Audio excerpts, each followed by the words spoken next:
This is the first edition, the part A of the KhoodeelaarTV television channel being broadcast online, only on the internet, by the Khoodeelaar campaign from London in the UK within quotation marks. Now, this is the program that actually looks at the print versions of police stations, so-called newspapers wrongly described collectively as the national newspapers by Sky News and others, but they're not national because the nation that is represented actually is the English nation in the papers, and English national notions, that is prejudices, hypocrisies and lies. Now, the first item that we are looking at, of course, there are three items in this, if you like, running order, this program's running order. The one is the vigil in honor of Sarah Everard that was held yesterday and was attacked by the police. And one of the women attacked. Now, honoring the victim of a murder is not a crime, but the way this woman is being held shows that she is being treated as a criminal. And this is not the only picture. There are other pictures of the same woman that have appeared online and elsewhere. We shall be talking about that during the piece about the cartoon magazine Charlie Hebdo in France, doing the kind of cartoon showing a kind of cartoon likeness of Brenda, the monarch, the Queen of England, Queen Elizabeth II, kneeling on the neck of a cartoon likeness of Meghan Markle and forcing the victim of the kneeling to scream or shout or make noise, saying that she can't breathe. Now, this is the identical kind of scenario or sequence that happened 2 years ago in Minneapolis in the USA, where the George Floyd was knelt on by a number of police, and he was screaming, "I can't breathe." And then he died in that process of kneeling, being knelt on. And his family or relations, his survivors, have been reported to have been paid compensation well in excess of £20 million,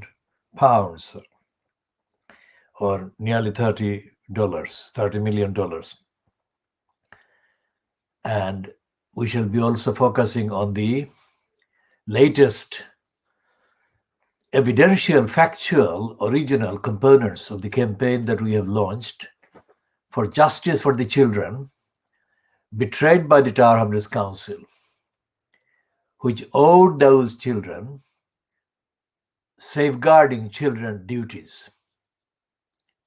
And one of those children who is in the news is Shamima Begum. And we shall be updating on all of those. Now, going back to Sarah Everard, and the Observer's headline today is that the Metropolitan Police Commissioner is under fire over policing of the Everard vigil. I mean, I've added grammatical bits to the headline, but that is the heading. And what this actually does, first of all, it is, of course, predictable that the Guardian-owned and Guardian-controlled Observer is doing this. And it says that Cressida Dick faces cross-party outrage and force that is Metropolitan Police Force failed to work with us, organizers. And the piece is written by three persons whose byline appears together: Michael Savage, Emma Graham Harrison, and James Tepper.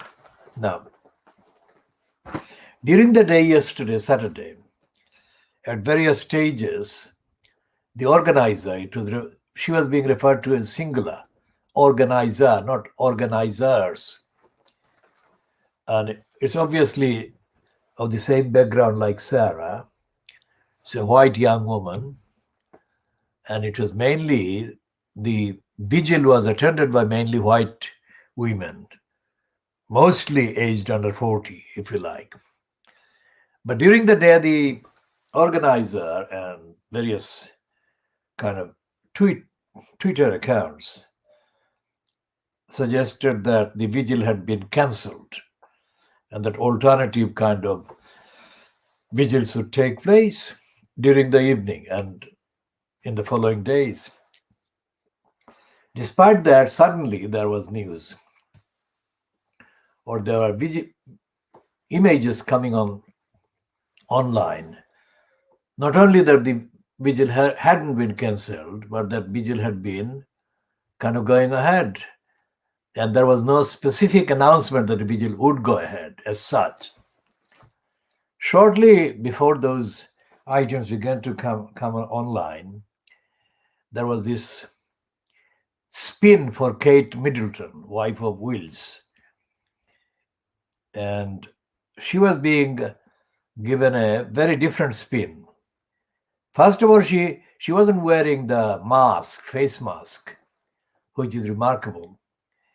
And secondly, she was being described as being there on the vigil, allegedly because she knew how it felt being a woman walking in London. That is what she was described as. Now, this is the first time she has been reportedly doing anything like that or making any such comments about her kind of ordinary life and life before she got married to Wills.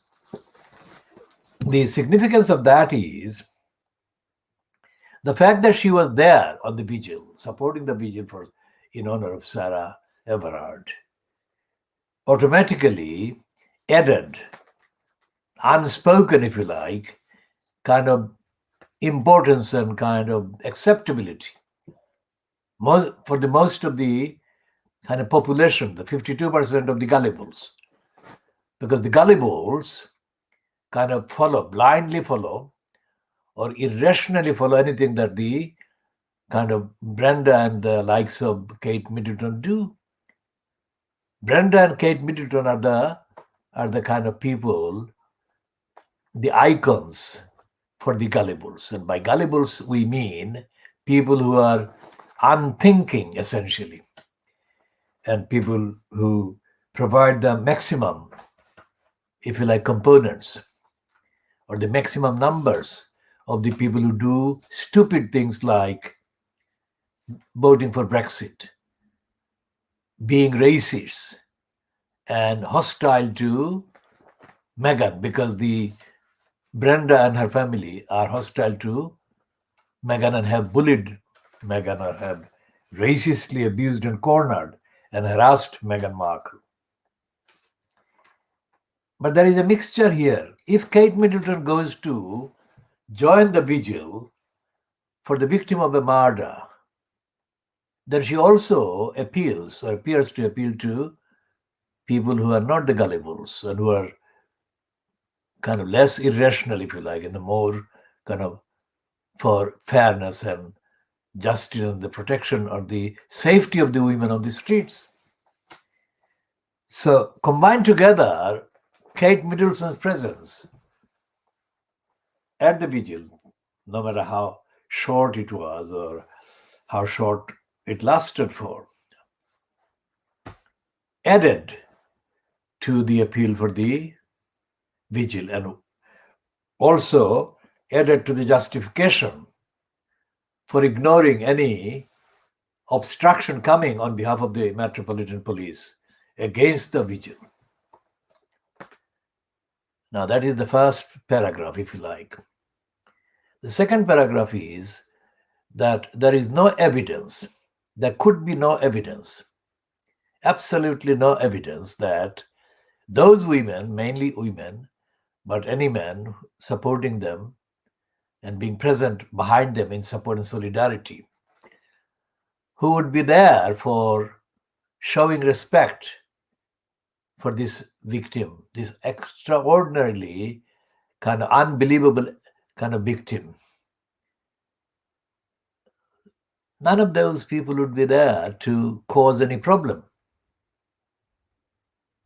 So there should not be any reason for anyone to say that there was a reason to ban or to cancel or to deny the right to the vigil participants to assemble and show respect to Sarah Everard. And that spot that the kind of chose was the spot where she was last seen alive before being not seen anymore.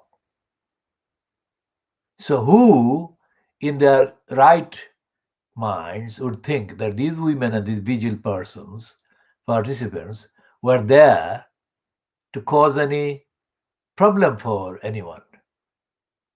It was a vigil. It was to respect Sarah Everard. So the details are, of course, not yet available in public.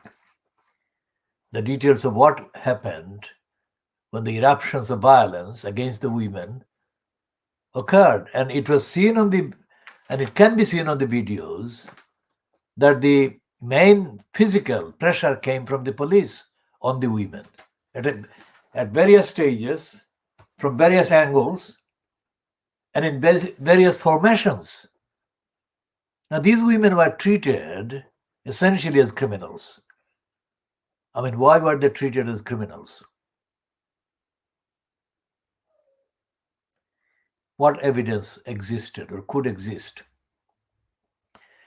for the Metropolitan Police or anyone giving them the authority to treat these women and these protesters against the murder and against violence against women? Because the theme was that the streets, including the street where Sarah Everard was murdered or kidnapped or accosted, must become safe streets for women. What is wrong with that? What could be wrong with that? And then the question about the disappearance, which is not the straightforward disappearance, but a disappearance that has no sympathy about it. Disappearance from the news headings of the so-called mayor in the name of London, Sadiq Khan. I mean, he has not been in the news in the last, let's say, 20 hours, as far as I can see. Sadiq Khan, of course, is, by his corrupt kind of record, Sadiq Khan is a cringe-makingly, embarrassingly kind of careerist in place. This one is also careeristically in place at the expense, collectively, of the people of, well, Pakistani origin, let's say, than Asian origins. I mean, he has no positive, really, qualities about democracy, about ethics, about morality, let alone about justice. And we have to say, when he was picked up as a junior kind of parliamentary undersecretary, whatever, I mean, he was a junior minister in the Bill Ayer and Gordon Brown regime, probably the last phase. And immediately after he got that spot, this really tiny mentality person, Sadiq Khan, spewed a most outrageously stupid statement and opinion.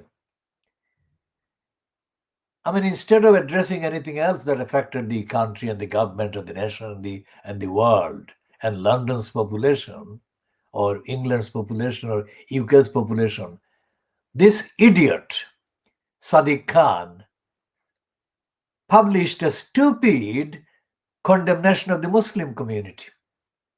There was no reason for it. He said that the Muslims had what is effectively a chip on their shoulders, that Muslims complain too much. This was worse than any card-carrying member of a racist organization has often said. But this is Sadiq Khan, a Muslim, who got himself across as a suitable candidate by kind of convincing his political masters and mistresses, remember what we are saying. We are not saying his masters and mistresses, we are saying political masters and mistresses. So there is no reason to suppose that we are saying something else.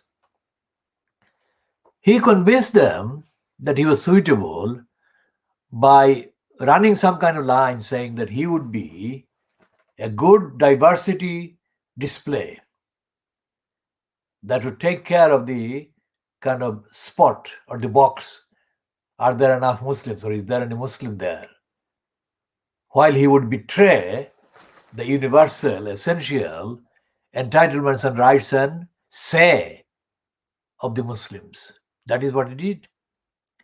And he was actually placed in that position by such racists in the Labour Party as Hazel Blears. She is indeed very short. And I don't say that because I have any interest in her or in her height or anything else, but this is remarkable because she paraded a line of very stupid anti-Muslim racism.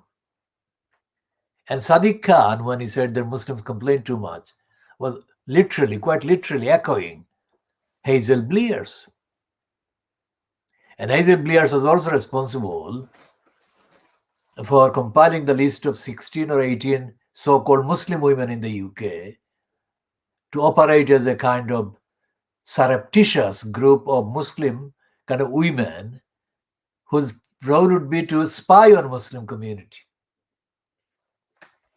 Now this is very interesting because what Charlie Hebdo in France, in Paris, has done now with the cartoon has brought together all the Muslim factors that actually have been raging across England, across the UK, and across France and the Western European countries.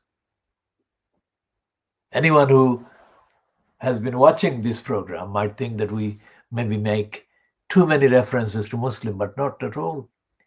We only do that, any reference, in context, nothing to do with any particular political group that is kind of linked with any Muslim kind of activities or Islamic activities as such.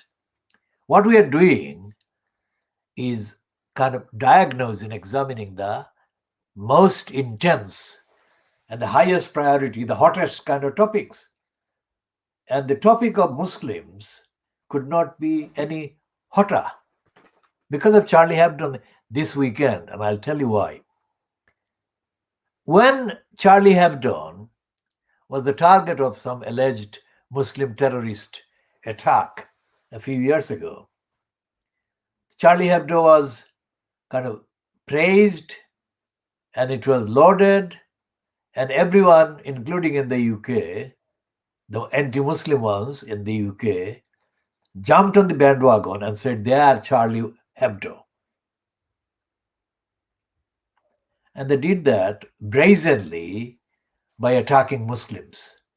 Now, still today, there is no evidence that the attackers on the Charlie Hebdo staff had anything to do with the Muslim community, even in France, let alone in the rest of the world. And I say again, anyone who does any terrorist act in the name of Islam is not acting for the Muslim community. No way. There is no democratic mandate, there is no consultation, there is no kind of secret communication either. And among the Muslim community, there is no secret narrative in any way suggesting, let alone kind of inciting any kind of violence against people in the name of Islam. So that is the point. So you can go back and replay this, what I've said. I'm not going to repeat that because there is no need to repeat that, but that is the point. So when Charlie Hebdo was the victim of that kind of attack in France a few years ago, all the anti-Muslim elements and inciters of hatred against Muslims in England or in the UK took that as a glorious example and kind of opportunity to have a go at Muslims generally and say how bad Muslims were because of their faith. That is what they said. And one of the ones, predictably, was Ian Hislop or Ian Pissoff, who is in post of the so-called satirical magazine Private Lie. And they actually celebrated Charlie Hebdo by attacking Muslims and so on. And Ian Pissoff has, and Francis Swine, his deputy at Private Lie, have got formed. They are dedicated anti-Muslim haters and inciters and anti-Muslim racists. So they use the attack on Charlie Hebdo by alleged Muslim terrorists. Those were never proven to be Muslim in the sense of getting any mandate, any authority, any encouragement from any Muslim community whatsoever. So those ones who celebrated Charlie Hebdo for its attack on the Muslims, because the attack was in the form of the cartoon, ridiculing, undermining, whatever, the supposed image of the Prophet of Islam.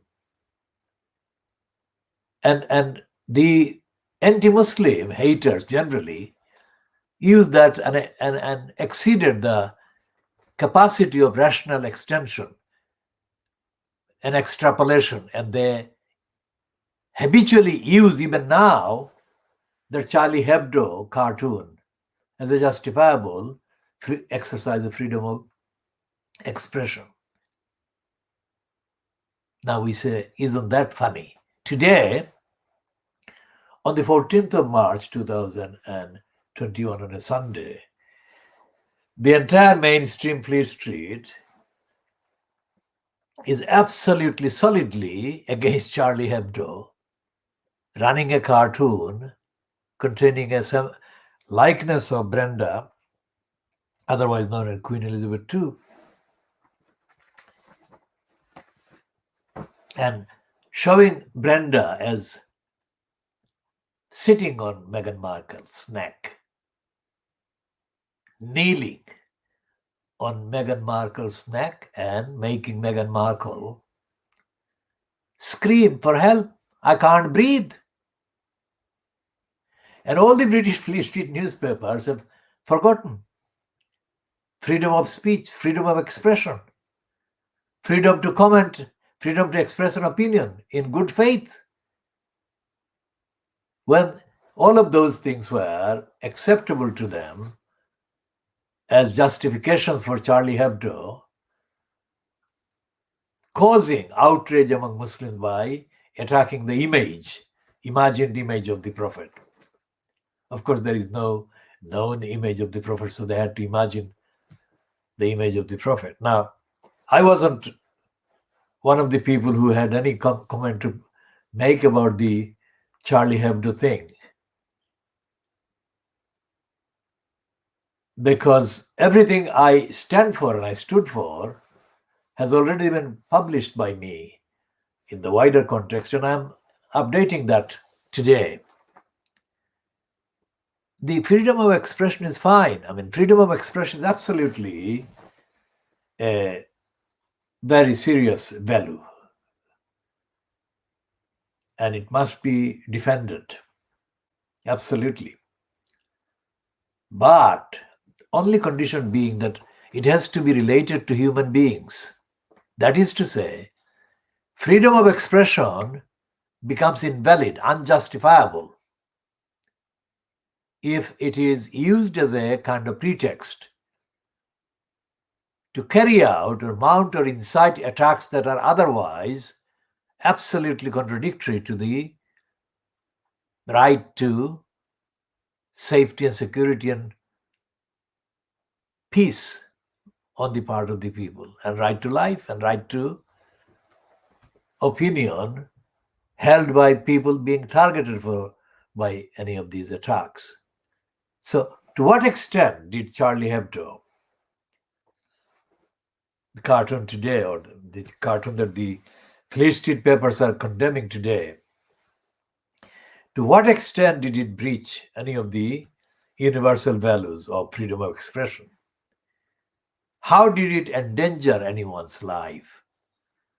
How did it endanger or deny anyone's fundamental human rights and fundamental rights otherwise listed in the Universal Charter of Freedom and Rights? There is nothing. This cartoon is absolutely topical, far from being imagined by long-standing research on how to justify and mount an attack, justifying attack on the Muslims as a faith group, because attacking the Prophet was not a topical thing. That is to say, Charlie Hebdo's cartoon attacking, ridiculing the imagined image of the Prophet of Islam, peace be on him, was not prompted by anything the Prophet had done. That is to say, anything that had taken place either in France or in the world, anywhere in the world, in the months prior to that Charlie Hebdo attack, that could be traced back to the adherence, by the adherents, to the principles and values of the Prophet. So it was not topical. The attack by Charlie Hebdo magazine on the Prophet of Islam in France those years ago had nothing to do with any topical event preceding their attack on the Prophet in that cartoon. Take a break, take a pause, and think about what I'm saying. Whereas contrasted with that emptiness and blank kind of context, except hatred of Muslims and hatred against Muslims generally, Charlie Hebdo has timed its cartoon mocking Brenda, also known as Queen Elizabeth II, absolutely topically. Secondly, it has also resonated instantly, resonated with people who are not necessarily familiar with the Charlie Hebdo, but have become familiar in the last 24 hours because of the fact that the British Fleet Street papers and the media have expressed exactly identical outrage that Muslims had expressed many parts of the world against Charlie Hebdo when it attacked the Muslim prophet. And these are the very people, these are the same Fleet Street papers and British mainstream media that are not kind of otherwise at all prepared to even be heard whispering any sympathy for Muslims. And yet they are not only expressing similar outrage as Muslims had done, many Muslims, not everyone, as I said.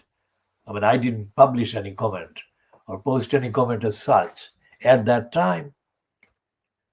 And the other reason, apart from having done the general contextual kind of narrative commentary against racists like the Western kind of racist anti-Muslim elements in control of various Muslim kind of mainstream media across the West,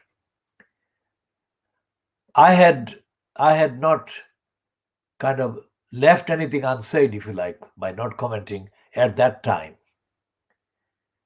Because I believe that the likes of Le Monde, which is the overrated and overhyped French language newspaper in France, Le Monde in France, and The Guardian in London, let's say, These are among the two Western newspapers that are overly hyped and praised. So I examined the contents of the role and the narrative. Of course, Guardian, I have said enough already, so I'm not going to add anything new here. But Le Monde, I mean, it's not at all as enlightened as it is kind of painted as being. And among the promoters of the Le Monde image in that way have been the BBC. BBC broadcasts that are kind of aimed at the rest of the world. What used to be called on the BBC radio, BBC World Service, where they did something, what we're doing, they did a review of the British press, which lasted about 10 minutes when I was suffering there from abroad. And I knew from the connections that the BBC was making between the editorial line taken by Le Monde and the Guardian on many issues that they were following the same narrative internationally, let's say. So Charlie Hebdo has been condemned by the British press today, that is the Fleet Street. Now, are they going to connect this Charlie Hebdo attack to Emmanuel Macron? Macron, the current incumbent in the post of president. Macron, of course, is an absolutely ill-educated, racist, anti-Muslim moron. But the point is that so far as the English Fleet Street papers are concerned, Macron is a good target for them to attack. And it is only a matter of time or a matter of detail, because I haven't read all the copy in all the Fleet Street papers so far attacking Charlie Hebdo, running the cartoon about Brenda. I have read the main headings and the subheadings concerned, but not the whole contents of the copy. And it is only a matter of time, regardless of whether it is there already or not, that they will make a connection between Charlie Hebdo's attack on Brenda and Emmanuel Macron's kind of opposition to the UK or hostility to the UK. Whatever it is, the point is that the freedom of expression that the Fleet Street papers claimed in supporting Charlie Hebdo's attack on Muslims, they have unceremoniously dropped that freedom of expression today. That is the difference. That is something that runs through all the policies and all the kind of decisions that they make.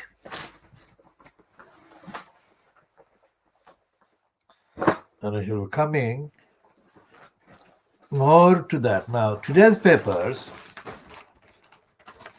of course, this is the weekend version of the CPGB Morning Star. But this one, being the weekend edition, of course, has the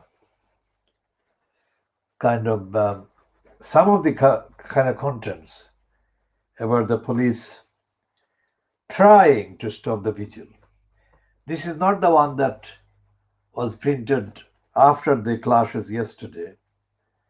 This was printed sometime on Friday. And Friday was when they were still negotiating, or there were kind of various communications were taking place between the police and the people who wanted to hold the vigil for Sarah, for the victim of the murder, Sarah Everard. So they're not covering the events of Saturday. They were covering only the events of Friday morning, because the Morning Star, because of its logistics, gets printed during the day on Friday.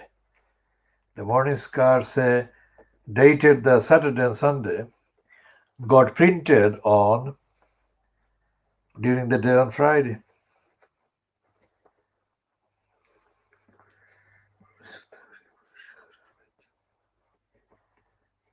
And we are holding that in order to get the point across.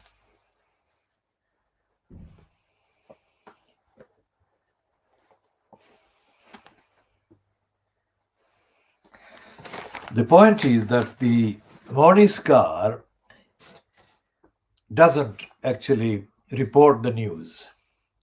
This is not news because this is the most important news in terms of the domestic events. That is true. But that is not the kind of report that they would be running about, say, the kind of illegality and the failures to uphold the rights of children in Tower Hamlets by Tower Hamlets Council. That is to say, the Morning Star would not run a front page splash like that against the Tower Hamlets Council as found to have neglected its duties to protect and safeguard children, including Shamima Begum. That is not something that it would run. And what we are saying is that because of the failure and the negligence shown to Shamima Begum and the other three girls, Tower Hamlets Council has destroyed or has contributed significantly, or the major kind of factors and causes to the destruction of the lives of these children. Okay, Shamima Begum is no longer a child, only out of her childhood by 2.5 years, as we speak on the 14th of March 2021. But all the other girls and Shamima Begum were children for up to 2.5 years ago. And the most devastating impact of Tower Hamlets Council's negligence took place during their childhood, up to 2.5 years ago. And we're saying that the Communist Morning Star would never run a story that prominently about the Tower Hamlets Council's criminality and neglect and failure and decision to fail to support and provide the safeguard and safety to these 4 girls. We're saying that they would not run it because they haven't run it, and because the fact that Tower Hamlets Council has behaved in that way, as I have summarized, has been known for all this time, for all these 6 years. The 6 calendar years since the February 2015 appearance in the kind of reports, news items on this part of these 3 girls, Shamima Begum and the 2 other girls, as having left Britain and having crossed or having been filmed in the process of crossing from Turkey into Syria in 2015. So that those 6 calendar years have been there. All the evidence of the Tower Hamlets Council duties has been there for all this time, all these 6 calendar years. And see, Tower Hamlets Council has not done the duty, has not delivered any service or support to these children, these girls.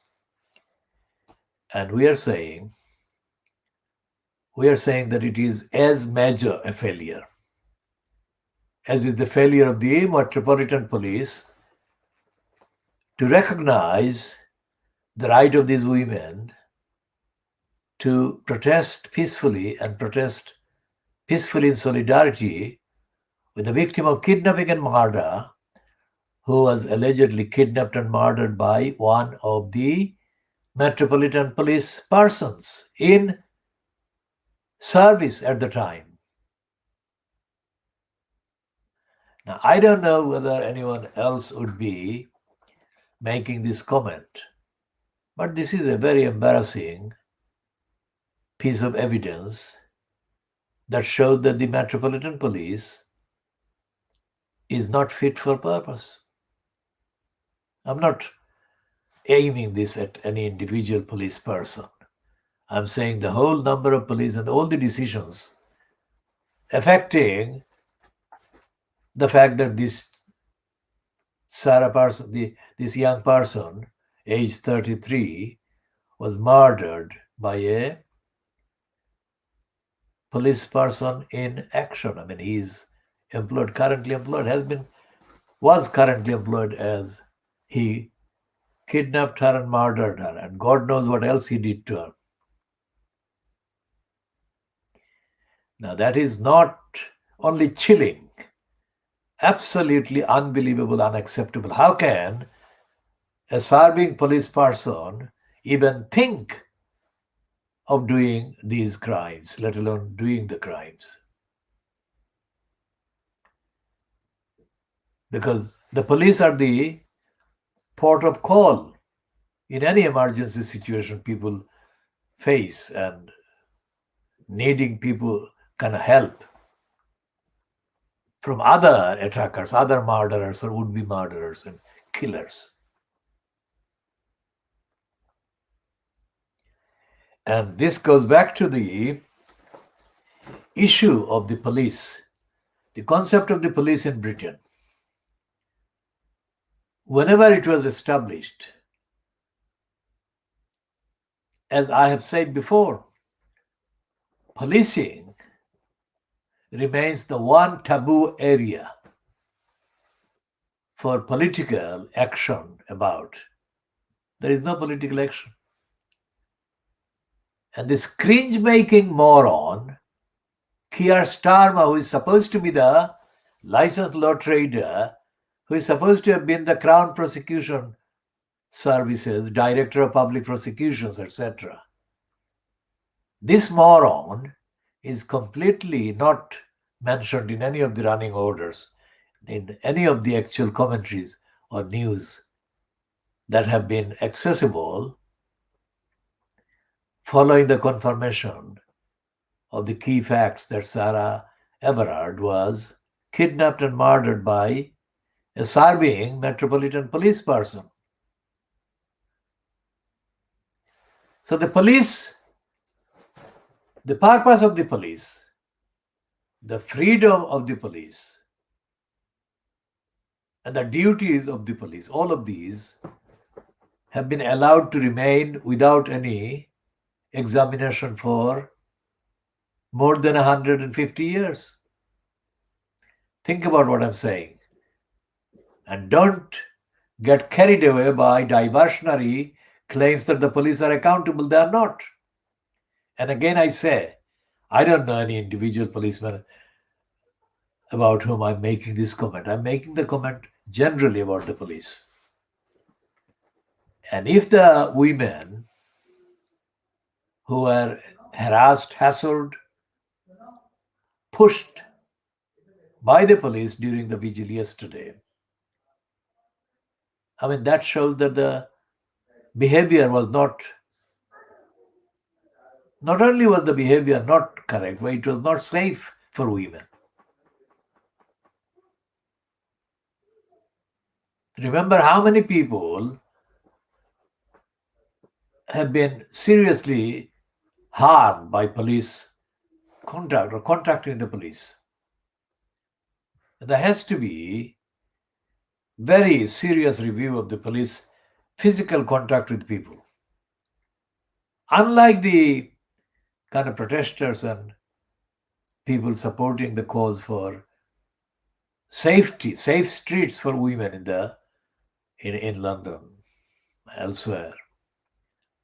Actual criminals, actual criminal gangs that operate in various parts of the country and various parts of London are not really being followed or monitored by the police in anything like the way regularity and rigor and objectively reliable kind of dedication to stopping crime and criminality and saving society and protecting people from criminal attacks and violence. So what I'm saying is that despite the fact that the observer is saying that the Metropolitan Police is coming under, or the Commissioner is under fire over policing of the Everard vigil, I don't think anything much will happen. because even the observer will drop the subject.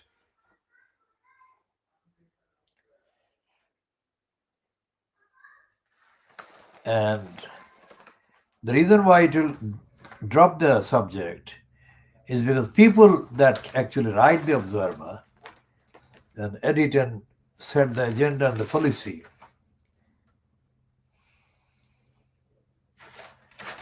are not genuine campaigners. The observer is not a genuinely campaigning outlet for anything, nor is the Guardian. And most certainly, none of the rest of the Fleet Street papers have got any genuine campaigners. That is number one. And number two is that the sources, the potential sources of pressure and information about the need to hold transparent, reliable, consistent accountability by the police has never been established in this country. In the 1980s, there was a thing called the GLC Police Committee. And I physically had to go and see the action of the committee for the evidence. And in Tower Hamlets, there was a number of incidents about police behavior. And that was used to set up a thing called the Police Community Alliance for Police Accountability.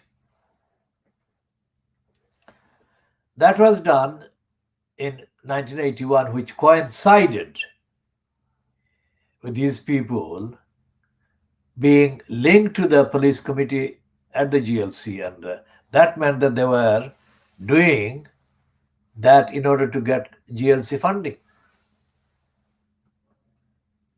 Remember who I am. I am the one who opposed that. I'm not just making a comment today.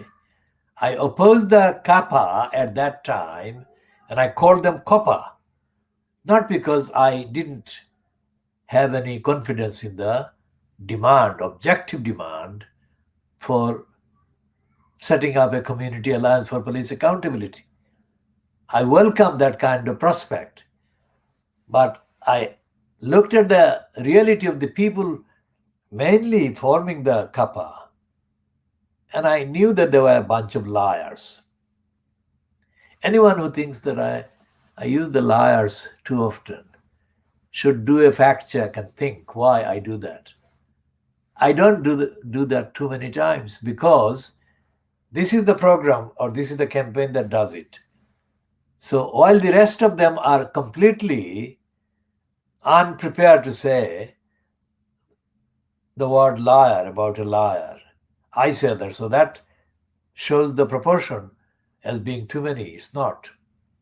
Far more people should be identifying liars and lying, both at the present time and in contextual kind of reference to events like the Tower Hamlets Community Alliance for Police Accountability. Those were mainly so-called left-wingers, and they were all racists. Any of them around and not agreeing with what I'm saying about Kappa in 1981 is entitled to send me a correction if they think that I'm not telling the whole facts. I know that I'm telling the whole facts, but if they think that I'm not, then they must cite chapter and verse and tell me where I'm not, because I was the one that wrote the majority of the kind of comments and articles and letters against Kappa. Not because, as I said, I didn't want Kappa or an idea of the Kappa, but I knew that those who were operating that were dishonest and were not necessarily bothered about any level of police accountability or not. They wanted to get a cake, the slice of the cake. They wanted the slice of the corrupt cake that had been baked by the crooked Ken Lying Still Livingstone. Ken Lying Still Livingstone was the coup leader at the Greater London Council, GLC. And I say that factually, evidentially, transparently, and ethically, and morally, for the records, so that there is no ambiguity in what I'm saying, and there is no lack of transparency or factual veracity in what I'm saying. I say Ken Lying Still Livingstone was the coup leader at the Greater London Council. By coup, I mean that at the May 1981 GLC elections, the Labour group overturned the Conservatives' majority up to that time, and they took over control by defeating the Conservatives at the GLC elections of May 1981. And the leader of the successful Labour group at that election was Andrew McIntosh. Andrew McIntosh was a man who represented, I think, a North London constituency on the GLC.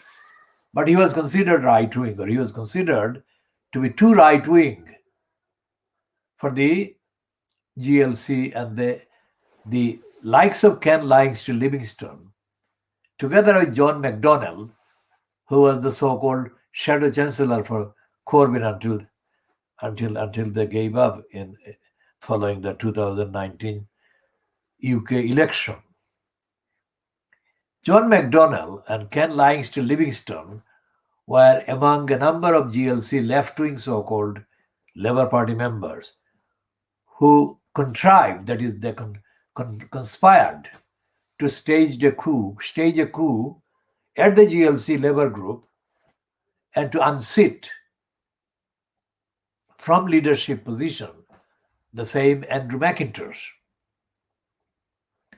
So they unseated Andrew McIntosh and they put in McIntosh's place Ken Lying Still Livingstone.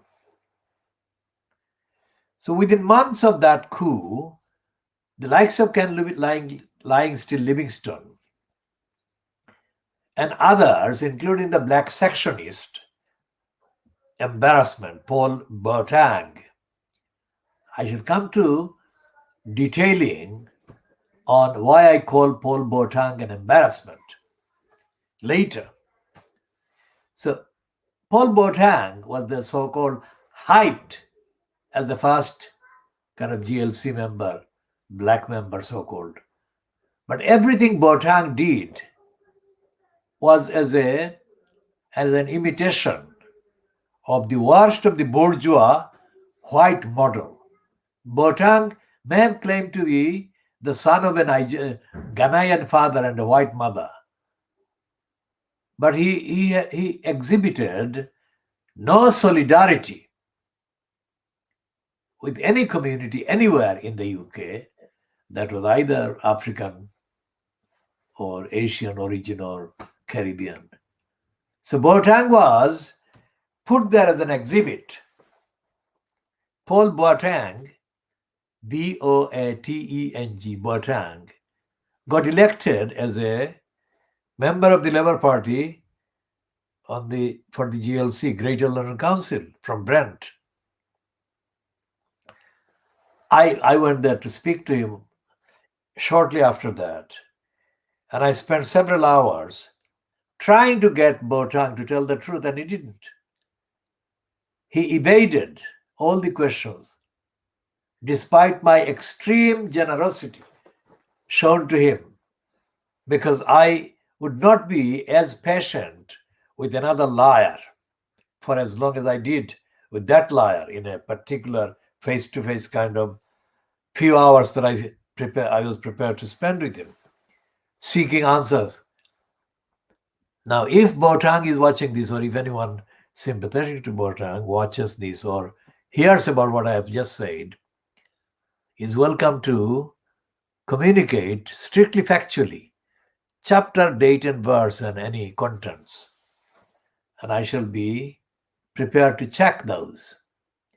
because I assert anything I have said about Botang or anybody, I have said truthfully and absolutely emphatically based on the evidence. I have no other purpose except to tell the truth. That is to say, I don't have a secret agenda except to tell the truth and establish the truth on everything that I say and I refer to. Because that is the biggest thing that needs to be done by society, by people everywhere. Tell the truth. That is the agenda. That is the party, if there is a need for the word party. But the point is that when I spoke to Paul Botang over, let's say, I went there about in the morning, mid-morning, or the latest would be the lunchtime of a day. And then I spent several hours talking to him as he kept physically shifting. Physically shifting ahead of me or around me, trying to find a physical spot or physical place inside the then County Hall, which is opposite the Palace of Westminster, on the other side of the River Thames. The County Hall, it is still there, but it is now being used mainly as a commercial kind of hub of so many things, businesses, etc. And Botang would go through a door into another room or on the balcony or on something or outside of the building and facing the side that actually is situated opposite the Waterloo station. And I sat in every position opposite him, not very near him, but near enough for the hearing to be kind of conducted effectively. And he was a complete, absolute kind of slime. He would shift. Now, he's a licensed law trader. He was a solicitor, soul cheater, and he has been embroiled in many controversies, including about the police. Remember what we started about? Because Botang was made the chair of the GLC police committee. And in that capacity, Botang successfully installed himself in a way that was productive and profitable for his career. That is to say, instead of working for rigorous, open, transparent accountability by the police, Botang became kind of mates with various police interests. Let Botang deny this. And one of the other solicitors, a kind of either genuine or kind of artificial blonde woman, who was kind of parasiting herself around the GLC police committee at the time.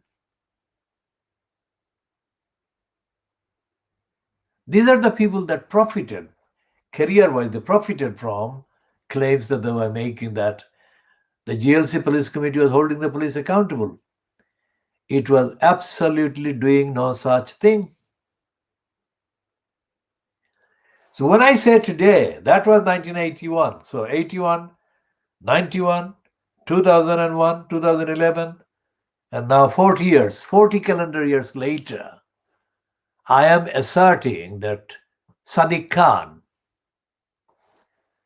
in post currently as of today, in the post of elected mayor in the name of London, is also the head of the what is called Metropolitan Police Authority.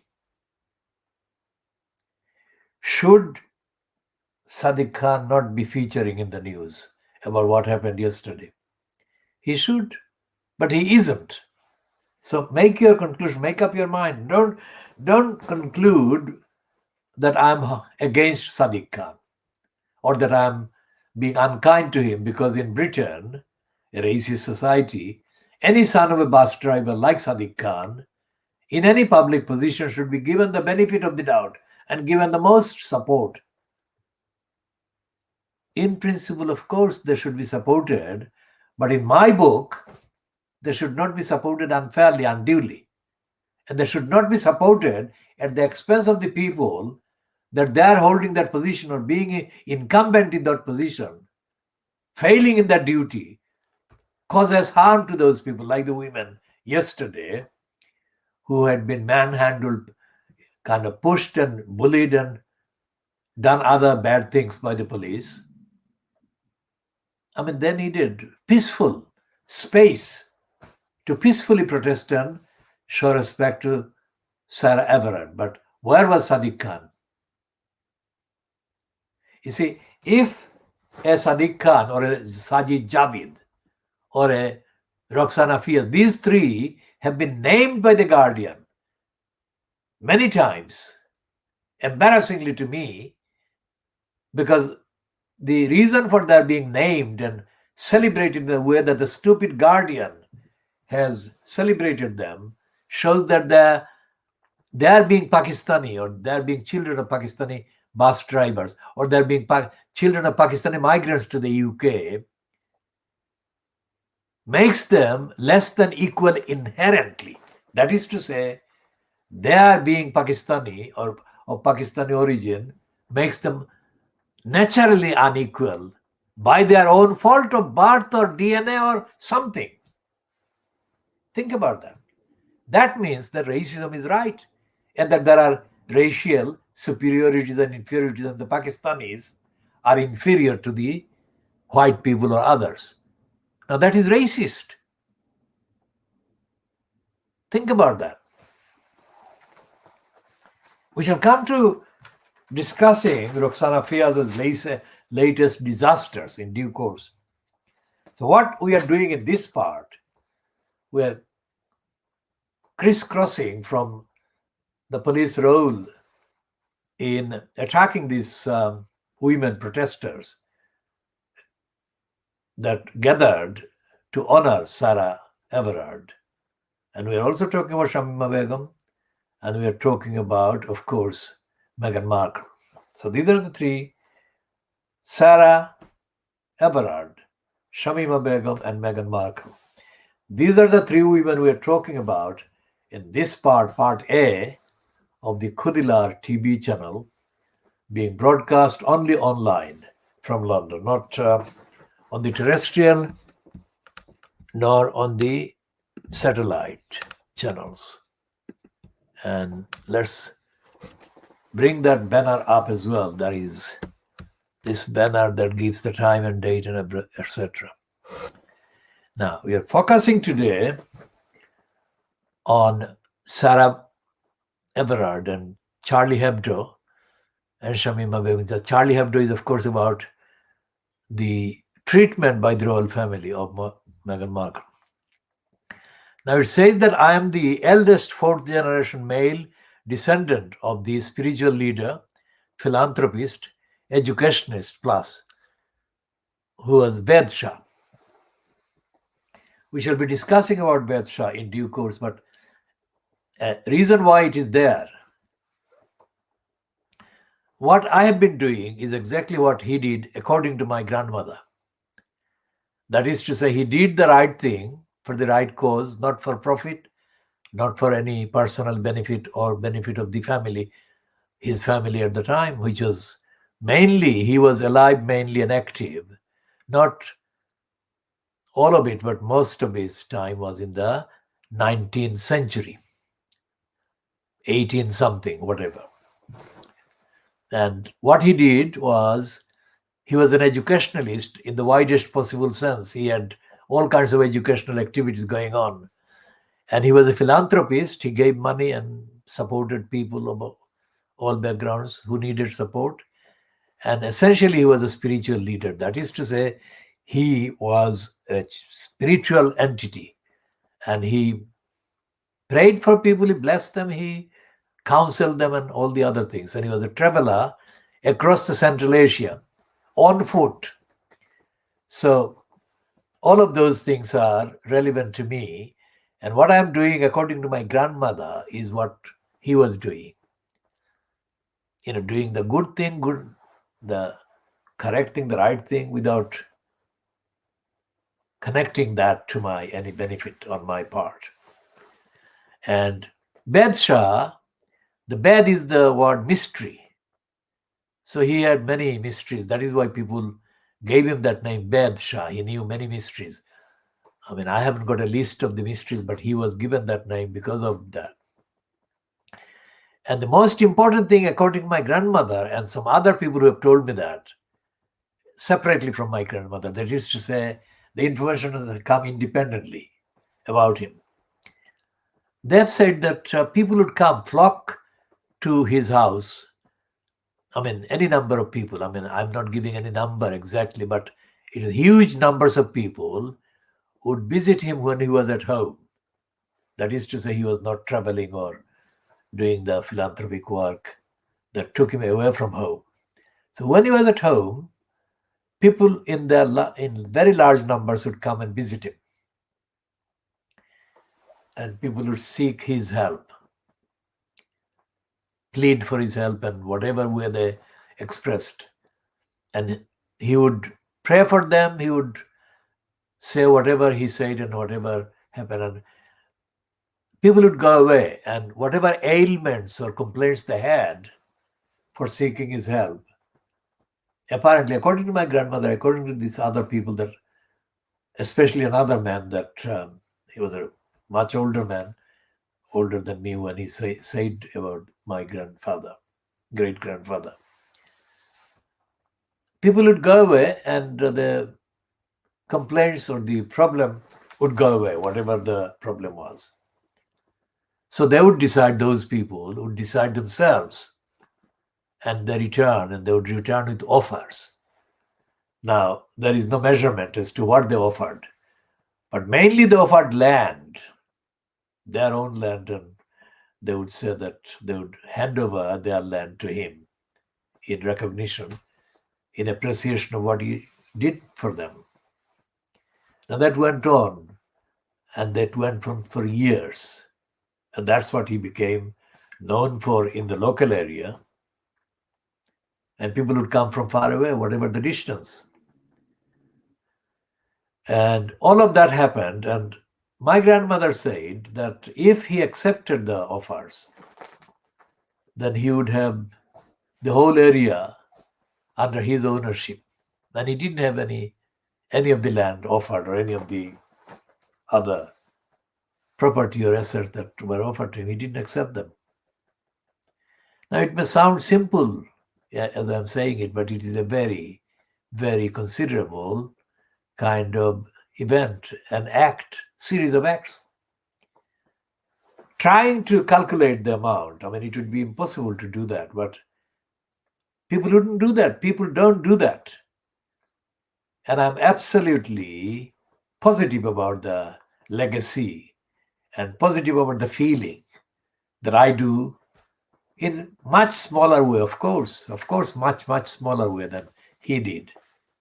But I do, and my character is based on that motivation, as my grandmother said about my great-grandfather. That's one. The other side of my kind of ancestry, as I said, includes the blind Hafiz. I'm the Hafiz. And as I said, I mean, he lost his eyesight because he couldn't keep his word that he gave to his father-in-law in what is now Saudi Arabia. So these two happened in the 19th century, not in the 20th century, but 19th century. And he was like the counterpart of my great-grandfather on the other side. And he married this woman from what is now Saudi Arabia. Now, I don't know the details of which one, how many marriages he had, or how many women he had married. But if this one, the only one that he was married to, I don't know that, I cannot say that at this stage, then of course I would be one of her kind of descendants, but I'm not certain whose descendant on that side I am. But whatever it is all to do with morality and integrity and character and truthfulness. So going back several generations, I have the duty to honor what I say and what I do. So this great grandfather on the other side also was a living example of the importance of the word, the promise. And I've been very conscious of those both sides, in addition to other factors influencing my actions and my campaigning and mobilizing and campaigning for justice. Just a footnote to anyone who is noticing this and wondering who this character is that is saying the things that he says. And I'll come back to all of these in due course. Now, about the behavior of the police, another thing which is taking the whole narrative back to 1981 and the campaign Community Alliance for Police Accountability that was set up in Tower Hamlets in 1981. And the people who did that to get the money from the GLC so that that GLC would be able to boast that it was supporting community alliances or similar initiatives in the GLC controlled boroughs. And so therefore there was this proof, as if proof were needed, that the GLC was relevant and doing a relevant job. That was not happening. And mainly the reason being that Paul Botang, who was put in the post of the chair of the police committee by the cabal led by or fronted by Ken Livingstone, that cabal wanted to show and exhibit some kind of tangible evidence that they were at the Greater London Council in 1981 delivering kind of suitable policies for a multi-ethnic and multiracial London. And because of the kind of riots, so-called, against racist policing that took place in 1981, it was a coincidence in that sense, because the rioters were not rioting because of the GLC, but they had rioted.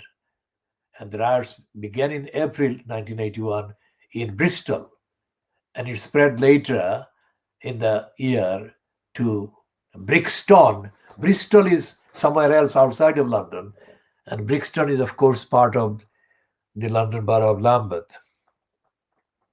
And Brixton is the one in the records often associated with extremist or left-wing activities and protests against the police, which is again a fantasy. And I have spent enough time, enough campaigning times and investigative times in Lambeth, in Brixton as well, to find that most of the people there of all backgrounds, and the Brixton is a place that is associated with the kind of African origin people coming from Jamaica and similar Caribbean backgrounds. Whatever their backgrounds, whatever their ethnic identities, Brixton and the community in Brixton actually is not politically radical and was not radical even in the 1980s. Radical in the conventional sense, not radical in the sense of being in any way connected with so-called Islamic radicalism or terrorism. So what I found in Brixton over various periods, because I didn't kind of continue physically visiting Brixton or Lambeth kind of consistently throughout a whole long period. There were breaks, and during those breaks and interrupted kind of empirical and physical and personal kind of trips to Brixton, I found that there was no political activities going on at the initiative of any part of the population in Lambeth. I mean, there was no political atmosphere.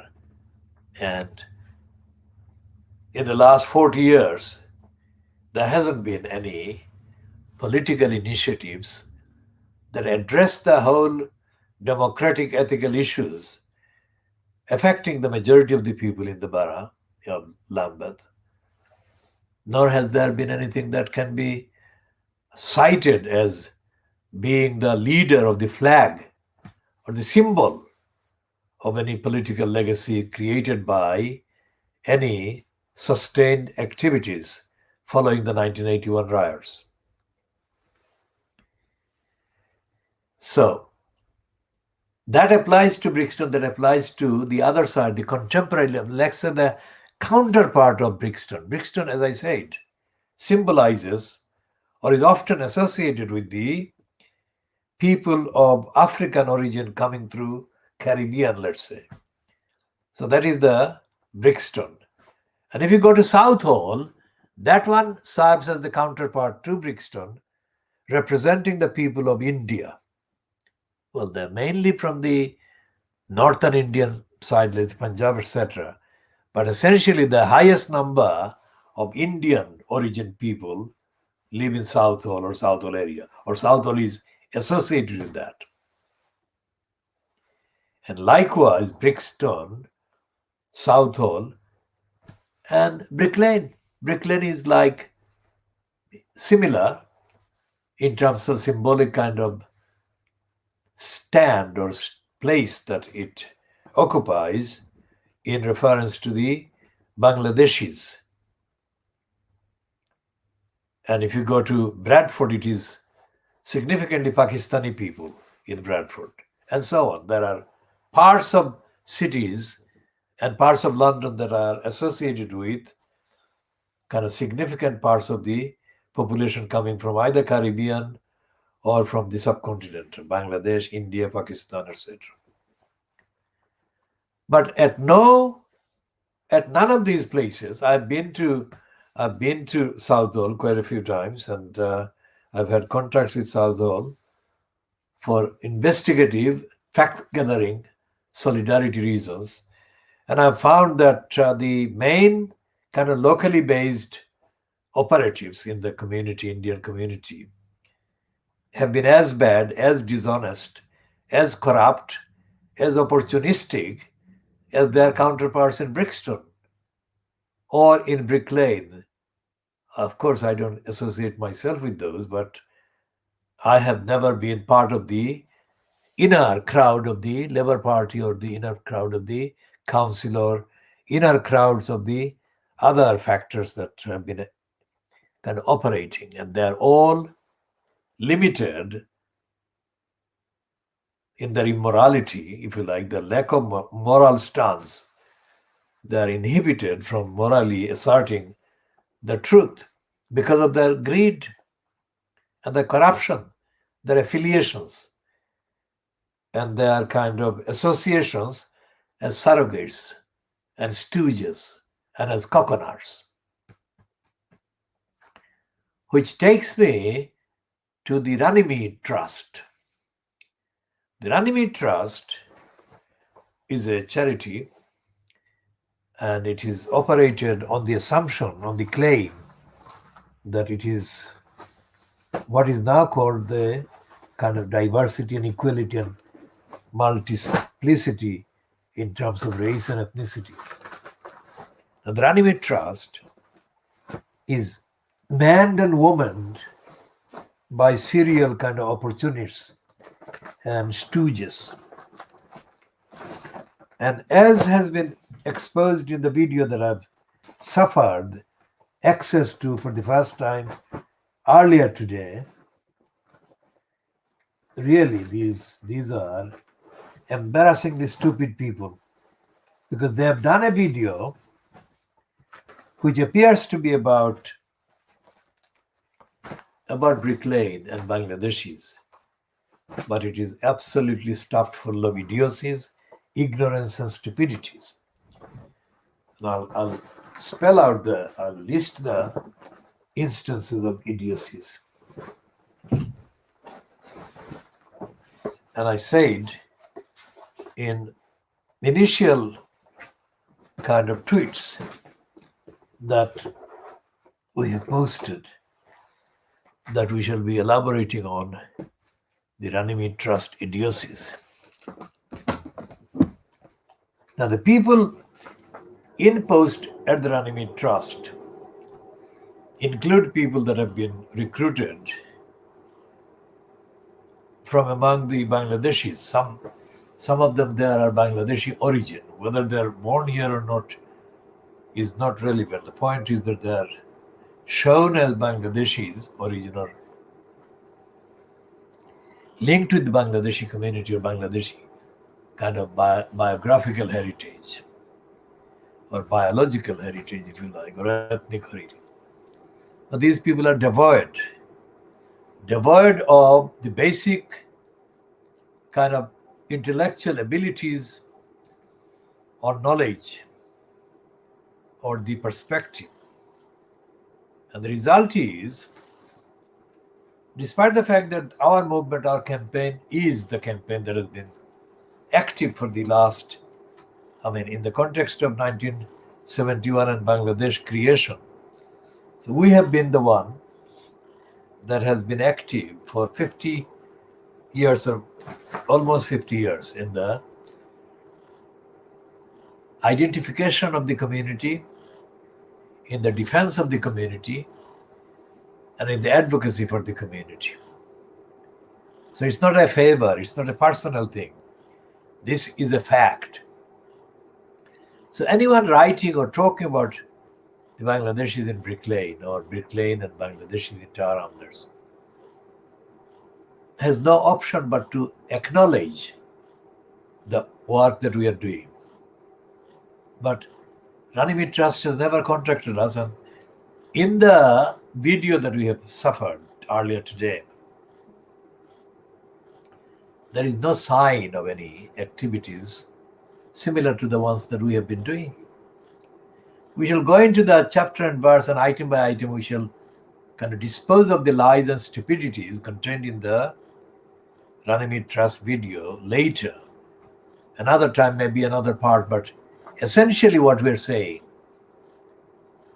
is that although we call it the kind of world exclusive diagnosis of Fleet Street, this program and this approach is not only doing the diagnosis of Fleet Street, but is also diagnosing everything else, including things like the Runnymede Trust, things like the other kind of organizations, things like the entirety of the mainstream charitable organizations and the parliament and the council. So when we say that we are focusing on Charlie Hebdo, Sarah Everard, and Shamima Begum, we are doing that in the same part, because every one of those elements or events or characters actually impinges on one another and relates to one another. And essentially what we are doing is telling the truth against racism, racist society. And we are asking for an end to racism. Now, this is something that may appear to be not so urgent about the police, but it is. Because the police in London, what do? The police in London, the Metropolitan Police, serve as a standing deterrence to freedom of movement by most people of African and Asian origins. And the state, the British state, and the British Parliament, and everything else underneath those two, have been using the police to carry out illegal agendas, illegal activities. And that is listed in the list of failures over the years that have been compiled by facts. So when these women were hassled and harassed and kind of attacked yesterday, Many of them may have never experienced that kind of behavior from the police. And after these experiences yesterday, Saturday the 12th of March, these particular women, all of them white ones that I'm referring to, will never ever forget the lesson and the bitterness and the trauma and the fear that they felt from that experience. Now, for black people, African people, Asian people, that kind of experience is far more common and frequent. And from the time of Paul Boateng in 1981 at the Greater London Council up to now, let's say yesterday, 12th of March 2021, that is 40 years, literally hundreds of thousands, as I say, literally hundreds of thousands of Asian people and African people have been mistreated when in contact with the police. But there is no platform and there is no redress against those kinds of behavior. And none of the MPs, members of parliament, remember what members of parliament are kind of touted as? Members of parliament, that is MPs, British MPs. It's a frightening phrase. British MPs, my goodness, they embody almost the entirety of the power and the influence and the terror on the kind of subjects in the subcontinent of the British Empire. British MP. But as the Charlie Hebdo cartoon ridiculing Brenda today shows, really, the British monarch is a joke. She is treated as a joke, and that is the outrage that Fleet Street has expressed unanimously, unitedly against the cartoon by Charlie Hebdo. So what we do, tell the truth and empower the telling of the truth or tellers of the truth. And we go chapter and verse through everything, date, chapter and verse, without discrimination, based solely on the evidence, to promote the case for telling the truth. Once the truth is told, then all the accountability that is otherwise absent will follow. So we tell the truth about the Fleet Street liars, because when they target, say the Daily Mail, targeting a child, a teenager, or targeting a very scared mother, holding her very scared child while they are in the middle of the channel, English channel or French channel or whatever, trying to cross into England, seeking safety and asylum. Imagine yourself being that person in that situation. What would you say if you are described as a terrorist? But that is exactly what the British press, Fleet Street, imply when they report against such desperate person. That is a lie, isn't it? And that is an inhumane lie. And that lie is in breach of all the international laws, treaties, agreements, charters, conventions. All the international treaties and charters and conventions that I'm thinking of, not listing literally, but thinking of, are about protecting people like that mother in the middle of the channel. And what Fleet Street does is not refer to the existence of those charters, treaties, conventions. And what Sadiq Khan should be doing as the so-called chair or head of the Metropolitan Police Service,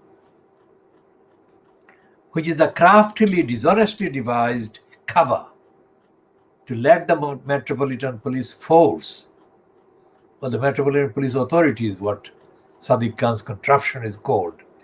But that authority has no moral authority at all because it doesn't actually hold the police to account. That is the point I make.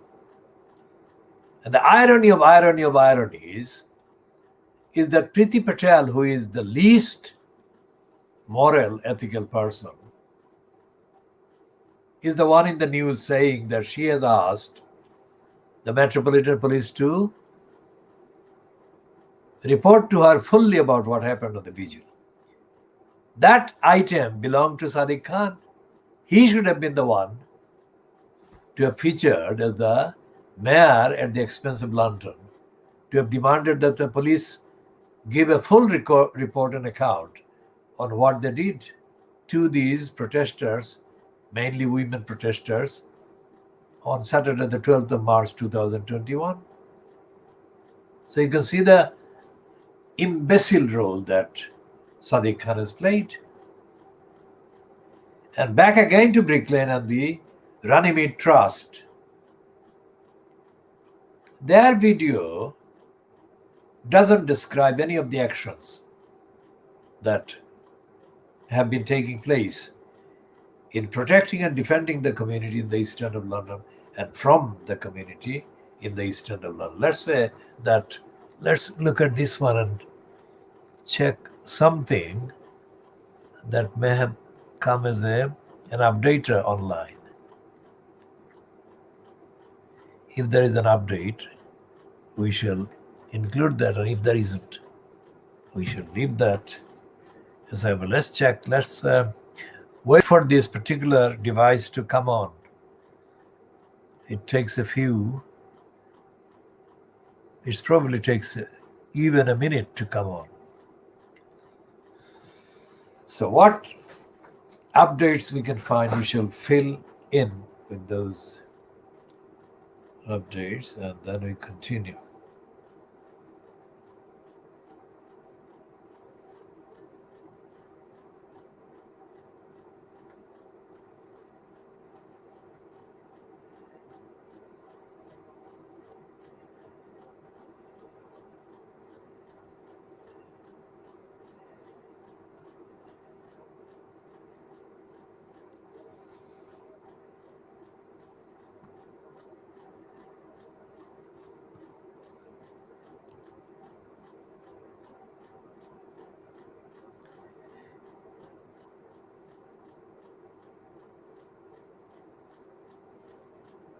Okay, this update is worth mentioning.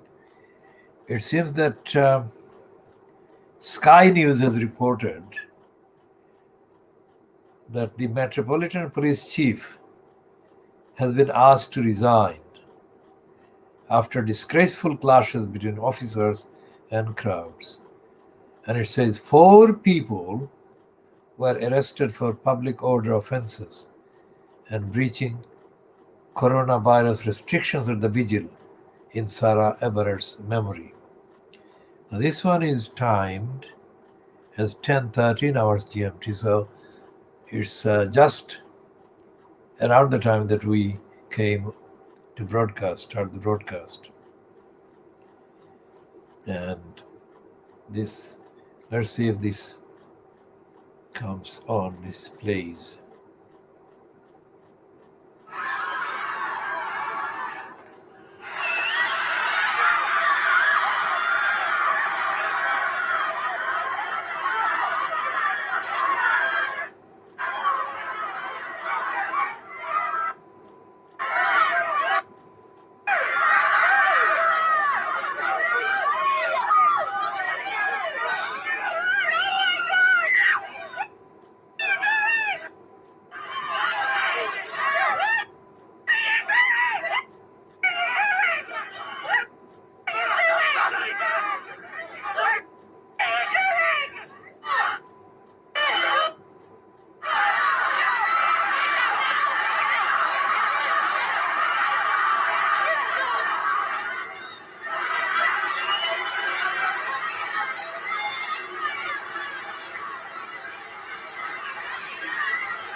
So that is the Sky News video. Obviously, it's not the whole kind of event, but that shows that women were screaming.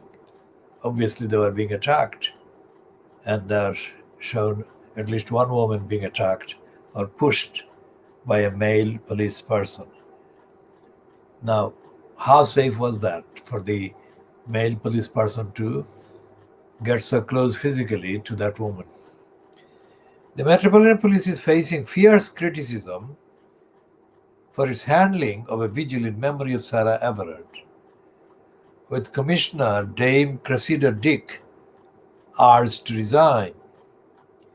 Now, I don't think that she will resign, and I don't think that because of any reason that I don't support the call. That's her. But the point is that there is not going to be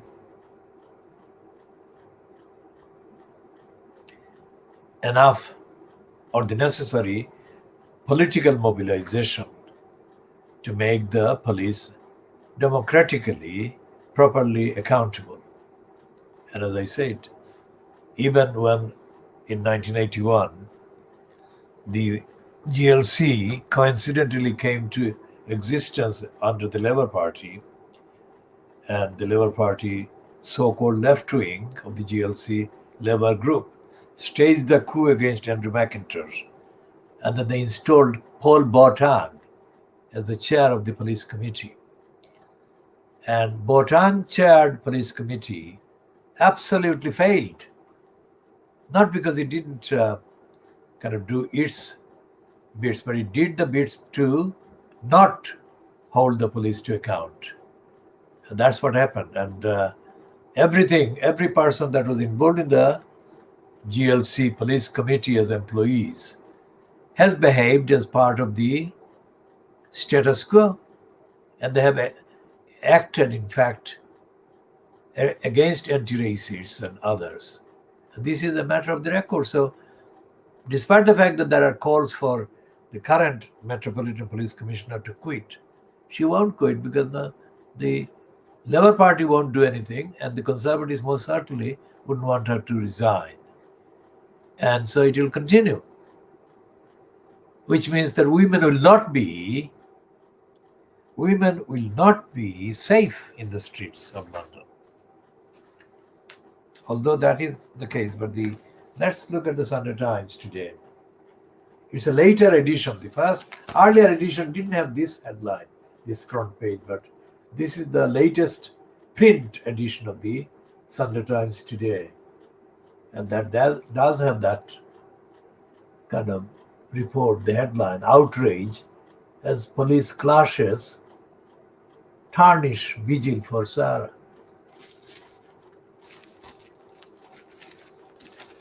And it shows this same woman, the victim of the attack. That woman, her picture has been everywhere, or most of the pictures, most prominently carried by news outlets, have shown her. And she was in various states of distress and attack. Now, having a kind of victim of murder and kidnap, you can't have anything worse than that. Murder, she has been murdered. And by who? By a member of the police, actively employed police. And then you've got the subsidiary subheading underneath, which is Patel is in the news. She is demanding, Priti Patel, the Home Secretary, that is the Minister, Interior Minister of the UK, is demanding that the Metropolitan Police report to her after peaceful tribute descends into mayhem. And as I said, we are focusing on Sarah Everard and the police behavior, and also on the continuing Meghan Markle inquiry. We'll come to talk about Shamima Begum a bit later, but that is the third one. And Introductory to the next phase is the reference to the Runnymede Trust. Let's see what the Runnymede Trust is about.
Runnymede Trust acts as a spying outfit. It's a snooping outfit that spies on the communities, African, Asian communities, the Muslims. So that's what it is. And it is therefore on the register of accepted groups in the country.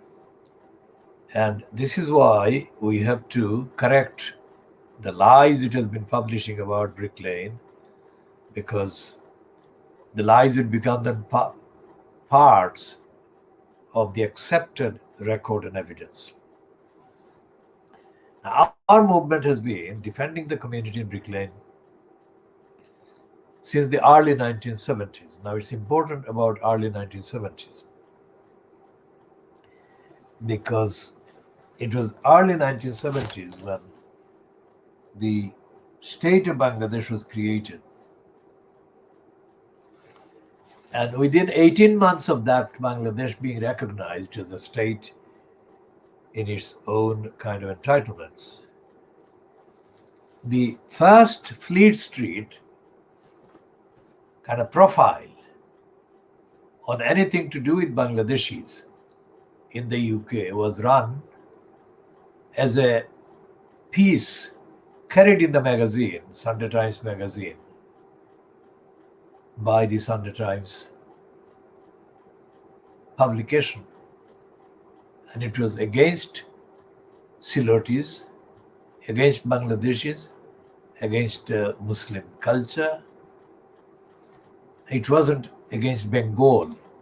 See, notice the kind of focus. And the reason why they carried that out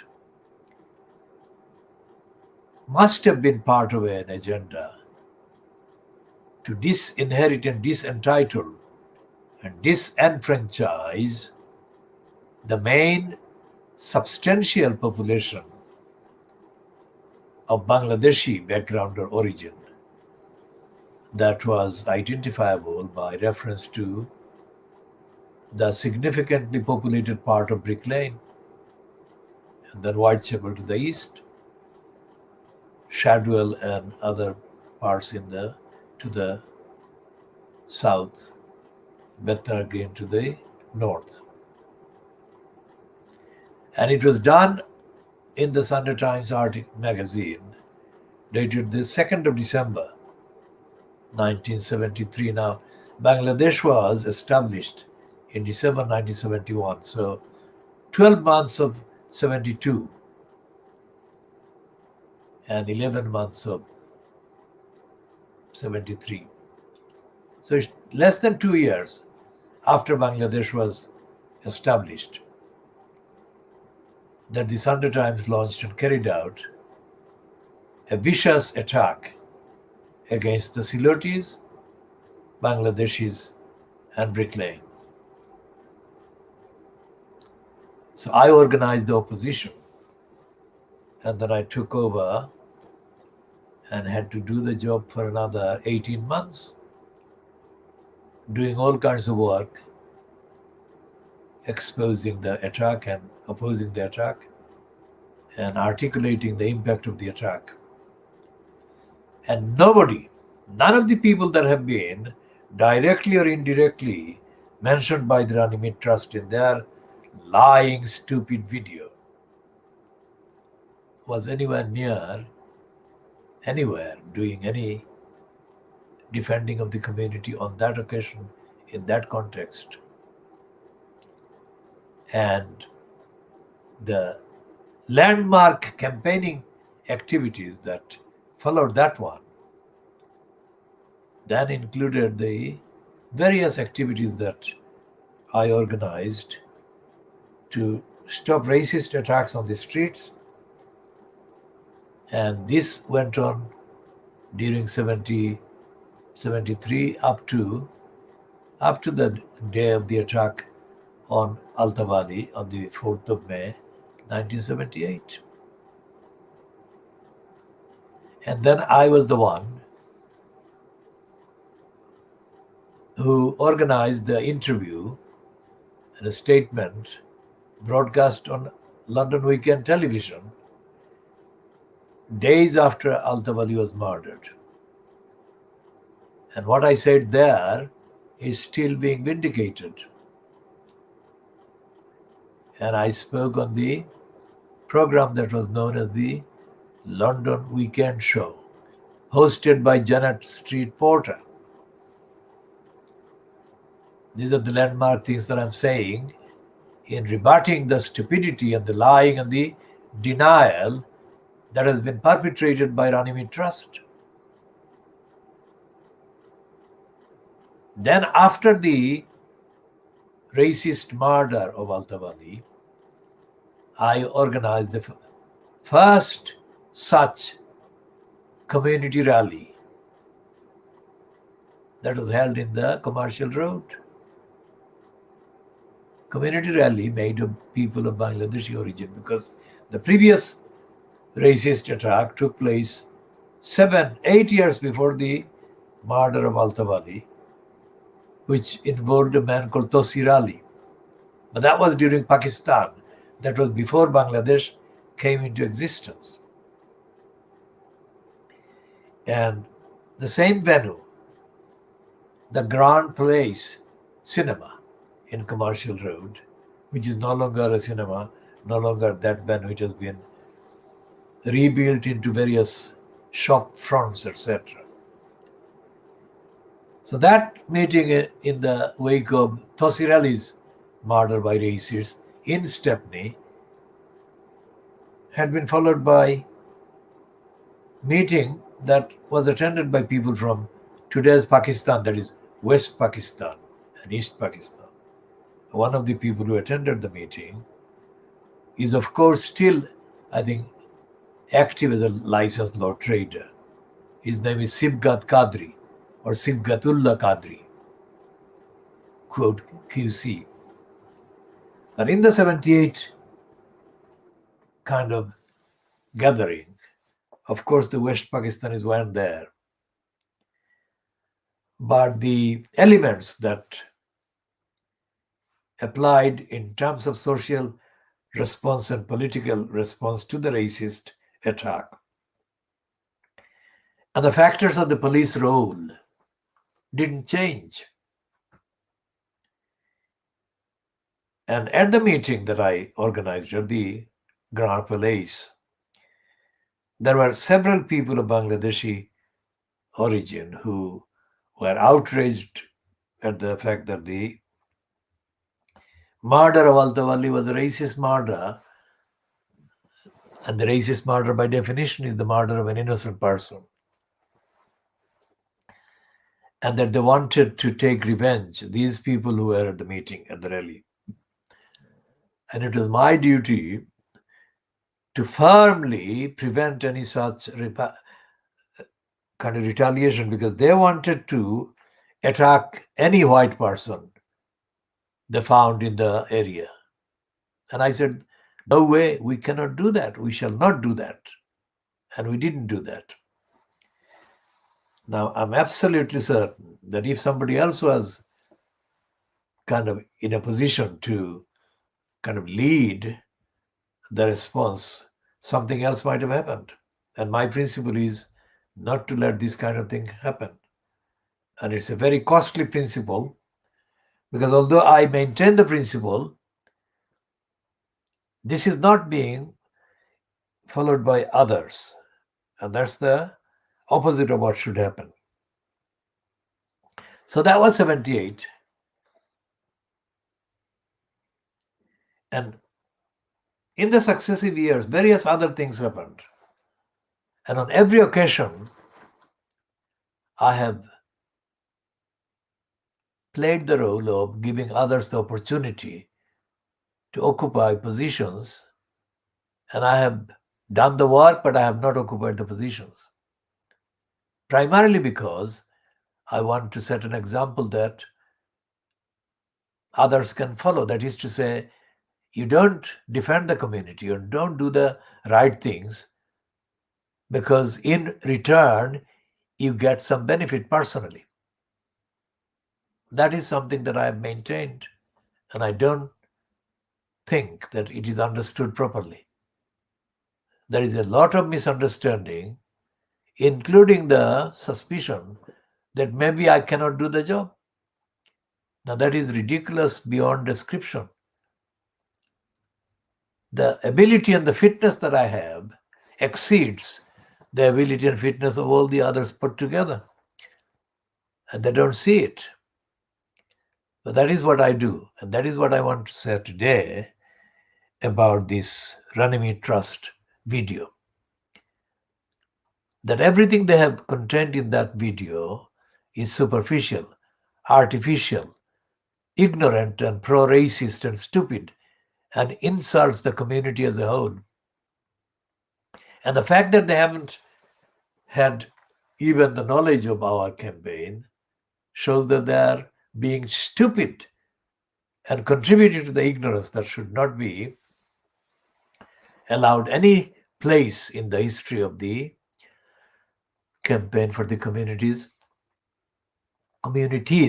protection. And we should be, the people who are opposed to racism genuinely should have a higher moral standard, which I want to have, than the racists. And that's what I am saying this for. Runnymede Trust is peddling racism and stupidity and ignorance and prejudice. And in the Siloti language, if they have been influenced by or in contact with any of the Silotis in Tower Hamlets as part of their preparation or filming or production of that corrupt Runnymede Trust video about Brick Lane, then those Silotis might include, I'm sure, some of the people who are absolute epitomes, personifications of Zeed. They are jealous beyond description and beyond condemnation. And jealousy is not a good thing to have when you are supposedly talking about the history and the record of a community embattled as the community in and around Brick Lane has been, despite being not at fault for any of those embattlements brought to the community, brought against the community by racists. So we shall continue about the Runnymede Trust and the stupidity, and we shall go back to talking about the outrage at the police and the fact that Patel demands a report from the Metropolitan Police after peaceful tribute descends into man. That's what he's saying. That is what is said in the, and that woman is there. Look at her being on the ground, on all fours, under the police. Can you believe this? You cannot believe this, but that is acknowledged even by the Sunday Times.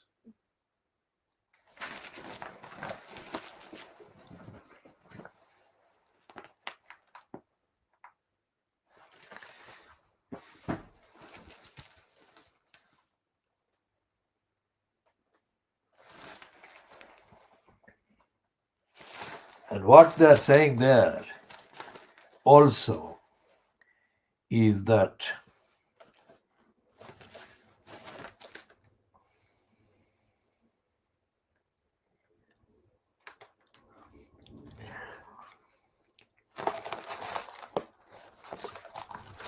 Harriet Harman, who is, in terms of the number of years she has been there as an MP, apparently is called the she is the longest serving female MP, said the Metropolitan Police mishandled the vigil plan from the outset. They should have reached agreement. Then she said, terrible scenes in Clapham. I don't want to see any of these women in court. And Sadiq Khan is quoted as saying, or tweeting, that the scenes from Clapham Common are unacceptable. Now, let's go to page 2 and see the rest of his tweet. We shall then ask, where was Sadiq Khan? Shouldn't he have been present at the vigil?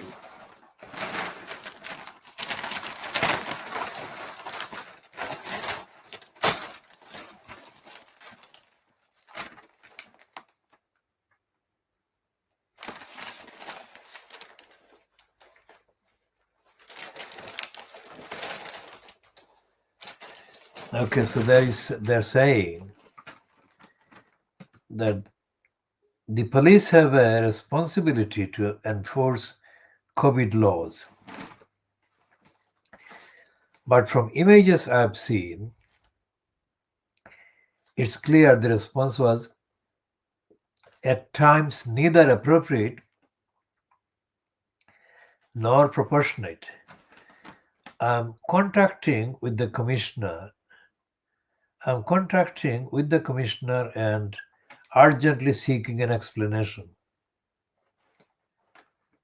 And the Shadow Minister for Women and Equality said that if police had put as much effort into trying to hold a COVID-secure vigil as they put into stopping any collective show of great grief and solidarity, we'd all be in a better place.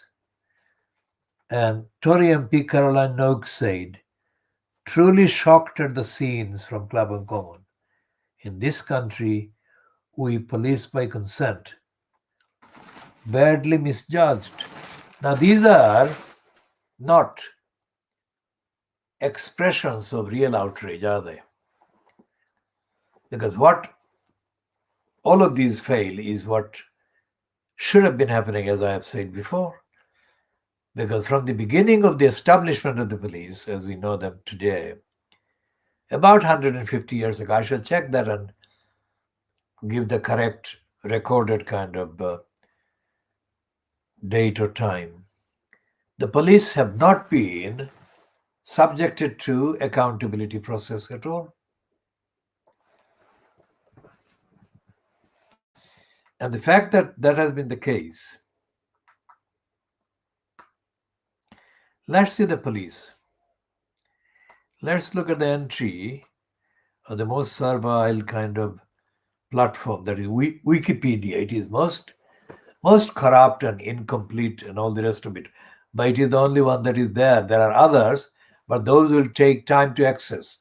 So that's the explanation why I'm using this one, the Wikipedia.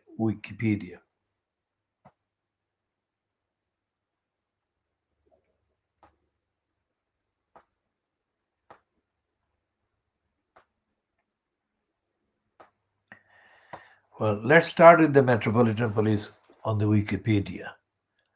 And we're looking at that entry, retrieving that at 12:19 hours GMT on Sunday, the 14th of March, 2021. That's the time for the benefit of the video. And its brief look is, it was established on 29th of September, 1829, which is 190 years ago. and it preceded Bow Street Runners, and the preceding agencies include Bow Street Runners and Thames River Police. And the police force has employees numbered as 44,000 in total, and 32,401 police officers, 9,461 police staff, and 1,247 PCSOs, that is Police Community Support Officers. And there are 1,880 special constables, 1,500 Met Police volunteers, and there are 3,658 volunteer police cadets. And the annual budget is £3.24 billion. And the legal personality, it says, police force. But there is a mistake there somewhere. Let's see.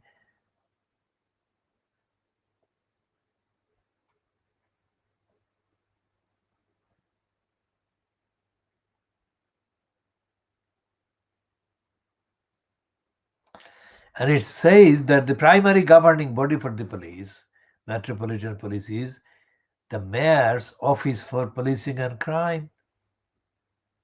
And the secondary governing body is the Home Office. And the constituting instrument, that is the police laws, the acts. One is the Metropolitan Police Act, 1829, and the Metropolitan Police Act, 1839, and the Police Act, 1996. Now, look at this.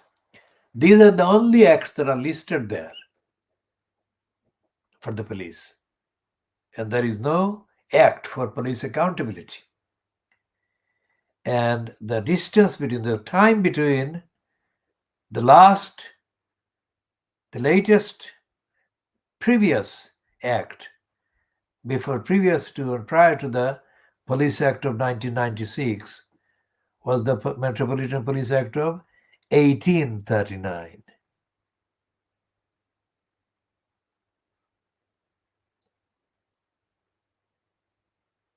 So it's like 140 years previous. It went 140 years past between two acts. So that's the evidence. That's the actual legislative picture. Where is the police accountability? Let's see in the entry.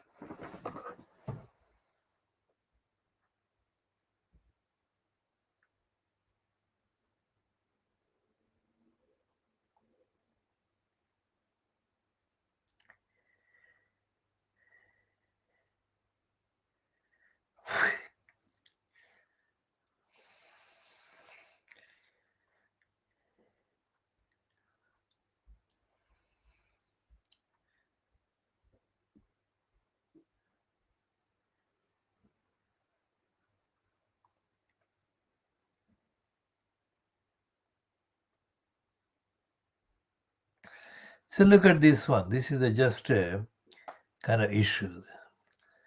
During the 2020 COVID-19 pandemic, the Metropolitan Police were found to be 2.17 times as likely to issue fines to black people for lockdown breaches relative to the general population. This could suggest that they were disproportionately policing black people. The MAT, the biggest force in the country, was one of the forces least likely to use enforcement powers compared with other forces. And what this actually shows is that there is no audit of the police behavior and the role and the use or abuse of the powers of the police. That's what it says. And there is nothing to contradict the factual statement that I've made. that since the beginning of the police, I mean, let's take the London police as the kind of key guide, that is to say, key indication of what has been happening about the police. And the police have, of course, not been held to account. And the fact that they haven't been held to account gives them that kind of power to do the kind of things that they've been doing. This is on page 2 of the Sunday Times today. It's another picture.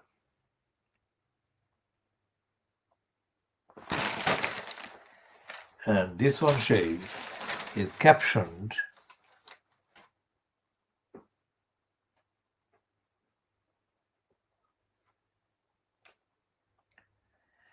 "Police monitoring the crowd at Clapham Common last night."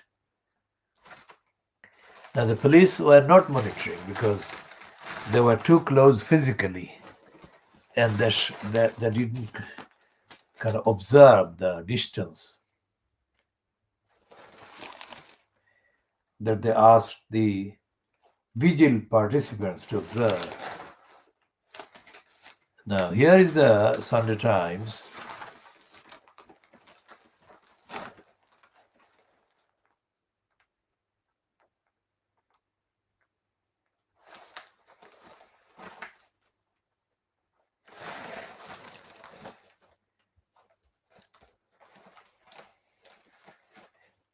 That is the editorial. Is it the editorial? They've got the indexing wrong anyway.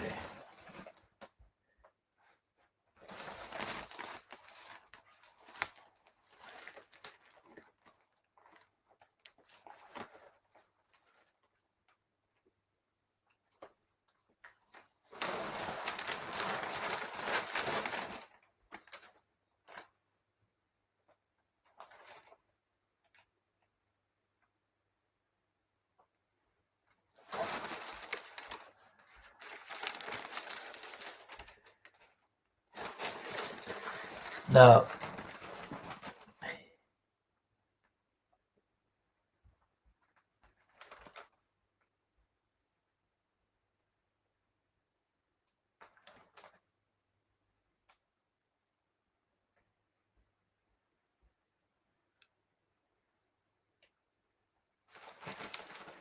and the heading in the Sunday Times comment, that is editorial, gives away the game because they're not really asking for rigorous action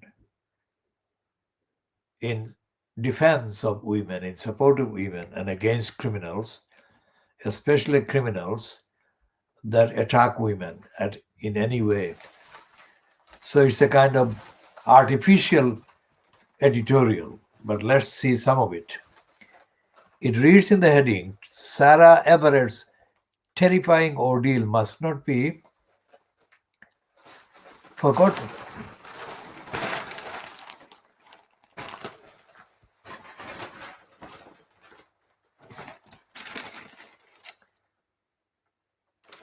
And it says that Sarah Everett was abducted.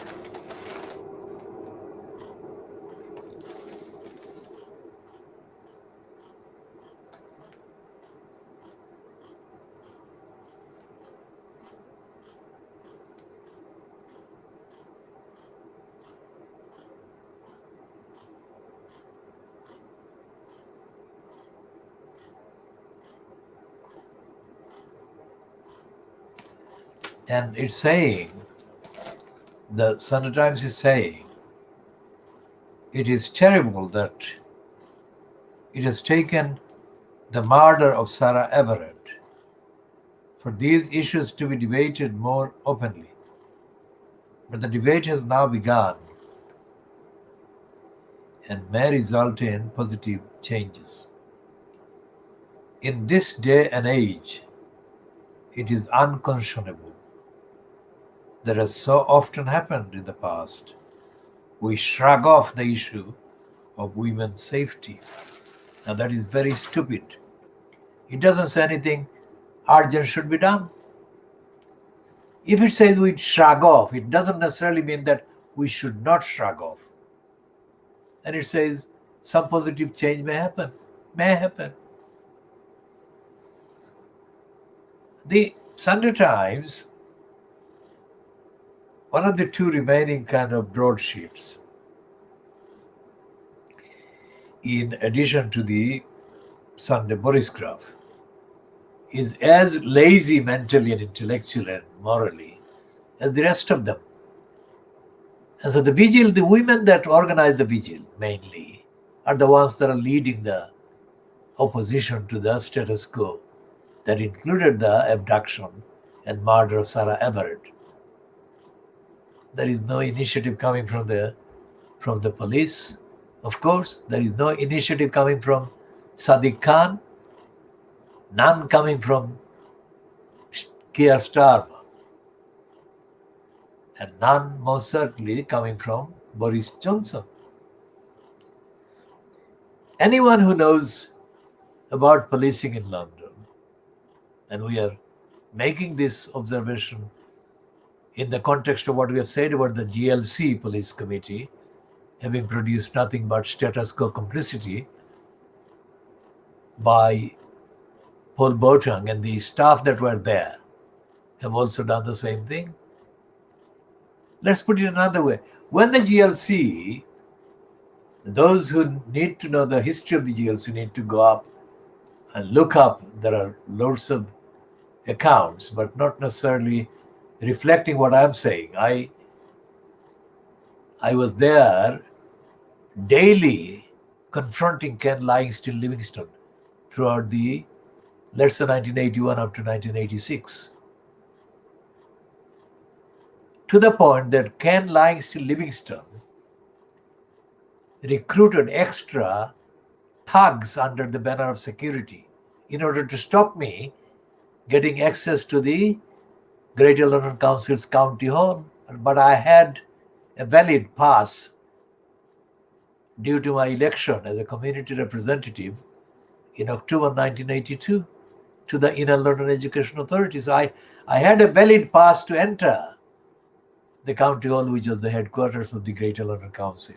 And yet Ken Livingstone recruited thugs, as many as 4 additional thugs as security guards to stop me. Now, does it take 4 guards to stop one person entering the building? And in any case, the person is absolutely fully legally entitled.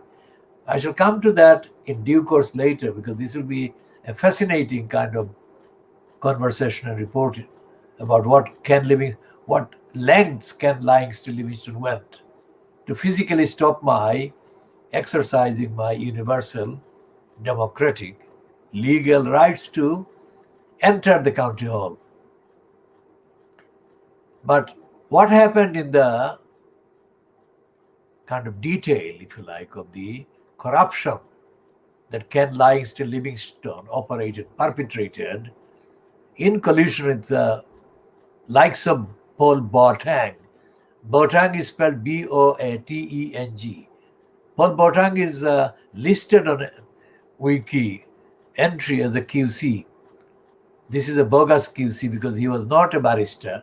He was a solicitor, and he transferred his kind of license to become a token QC. That is evidence of corruption goes on in the legal bureaucracies. But what they did, the GLC, Greater London Council, in the wake of the police behavior that came into focus in 1981, was to bury the anger and outrage, let's say.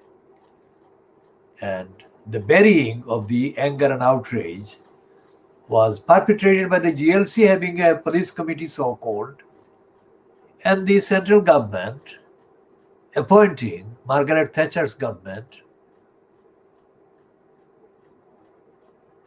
appointing Scarman,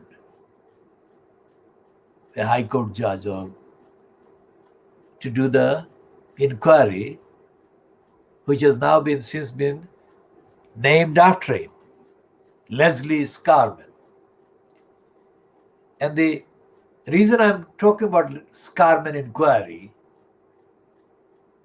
has everything to do with what happened at the Clapham visit yesterday.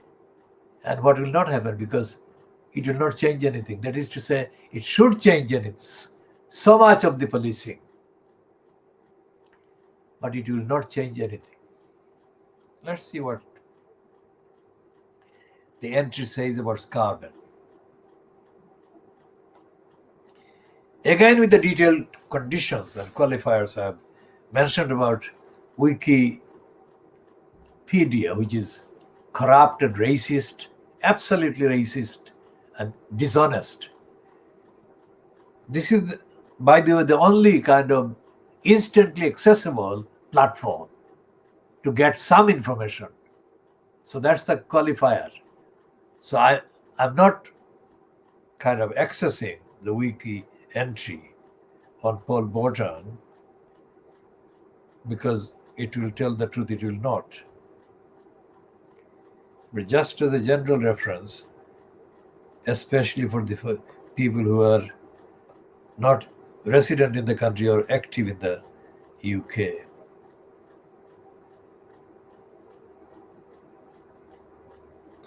And he's described in the stupid way, the Right Honourable, the Lord Botan, PC, Paul Yeo Botan, Baron Botan, born 14th of June 1951, is a British Labour Party politician who was the Member of Parliament for Brent South from 1987 to 2005, becoming the first black cabinet minister in May 2002, when he was appointed as Chief Secretary to the Treasury. Following his departure from the House of Commons, he served as the British High Commissioner to South Africa from March 2005 to May 2009. He was introduced as a member of the House of Lords on the 1st of July 2010. Now, where the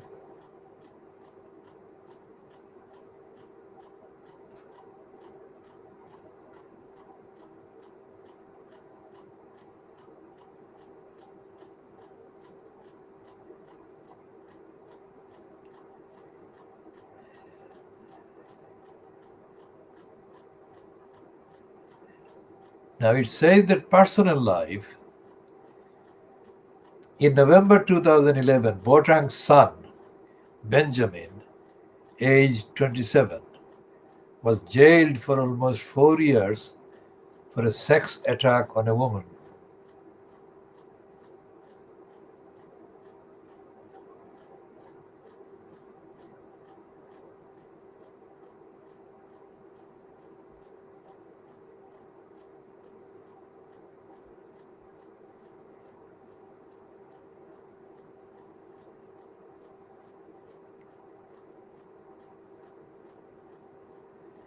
And it says that in 1988, the Southern Christian Leadership Conference honored Botang as the recipient of the Dr. Martin Luther King Jr. Award for the contributions to field of civil rights. Now, anyone reading all this stuff without the actual truth may be excused for accepting that as the evidence. What civil rights? I mean, Botang has been colluding with more breaches of civil rights in the UK than he has been facilitating the establishment of any. I personally named him to his face at a meeting during the 1980s, meeting held in the Palace of Westminster Parliament building of mainly black people. I called him a liar and an opportunist in front of him. And there are many people, several people that were uneasy about that. But I said, let him deny it. And yet there he is on the wiki entry, being described as the recipient of the Martin Luther King Jr. Award for services to civil liberties or civil rights, civil society. Absolute contraption. So it was Paul Boateng, who messed up the Tower Hamlets Community Alliance for Police Accountability and all the demands for police accountability that were being made by other people to the Greater London Council Police Committee. So today's kind of lack of demand for police accountability following the Clapham vigil outrages remind of what happened 40 years ago and what has happened in the intervening 40 years. And I'm asserting on the facts that the Sunday Times editorial today, the stupid, lazy, timid editorial, is absolutely unacceptable rubbish, because it's not true, and it's not truth, and it's not the Sunday Times, despite the fact that it is owned by the dirty digger Rupert Murdoch, has no excuse to ignore the possibility of actual rigorous action and the need for a thorough top to bottom replacement of the existing structure of policing, both in London and in the rest of England and in the rest of the UK accordingly. Because nowhere in the UK is there any kind of structure that holds the police to account for their conduct. And there should be conduct that the police do, because the police have unlimited powers in common law. What I'm saying is, you can, anyone watching this and anyone wanting to know the details can look up various terms that I'm using. Accountability, police accountability, police transparency. And the point I'm making here is that the so-called democracy, the British democracy, I mean, the fact that it is called democracy, even before being referred to as the mother of parliament and mother of democracy and all the rest of it, which are absolute rubbish and lies. The idea of democracy presupposes the existence of access to democratic rights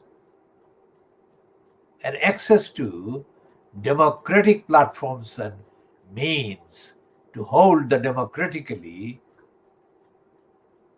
or hold those in positions of power and decision making in the name of democracy, hold them to account. Now you look at the list, and there is nothing in the Sunday Times, despite the fact that it has got the headline correct, the front page headline. Let's go back to the headline in the front page.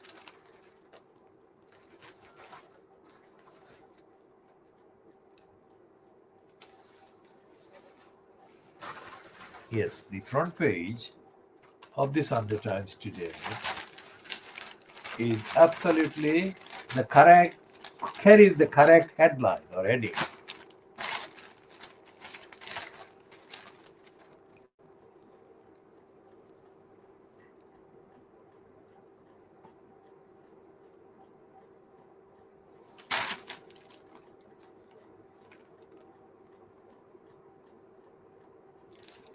Now, if there is outrage, and if there has been outrage, then logically, wouldn't you agree, whoever is watching this, the next stage after the outrage would be to invoke, that is to bring into action those apparatus or apparati that are supposedly, or that should have been in existence, to make sure that the people responsible, the police responsible for the outrageous behavior, were held to account.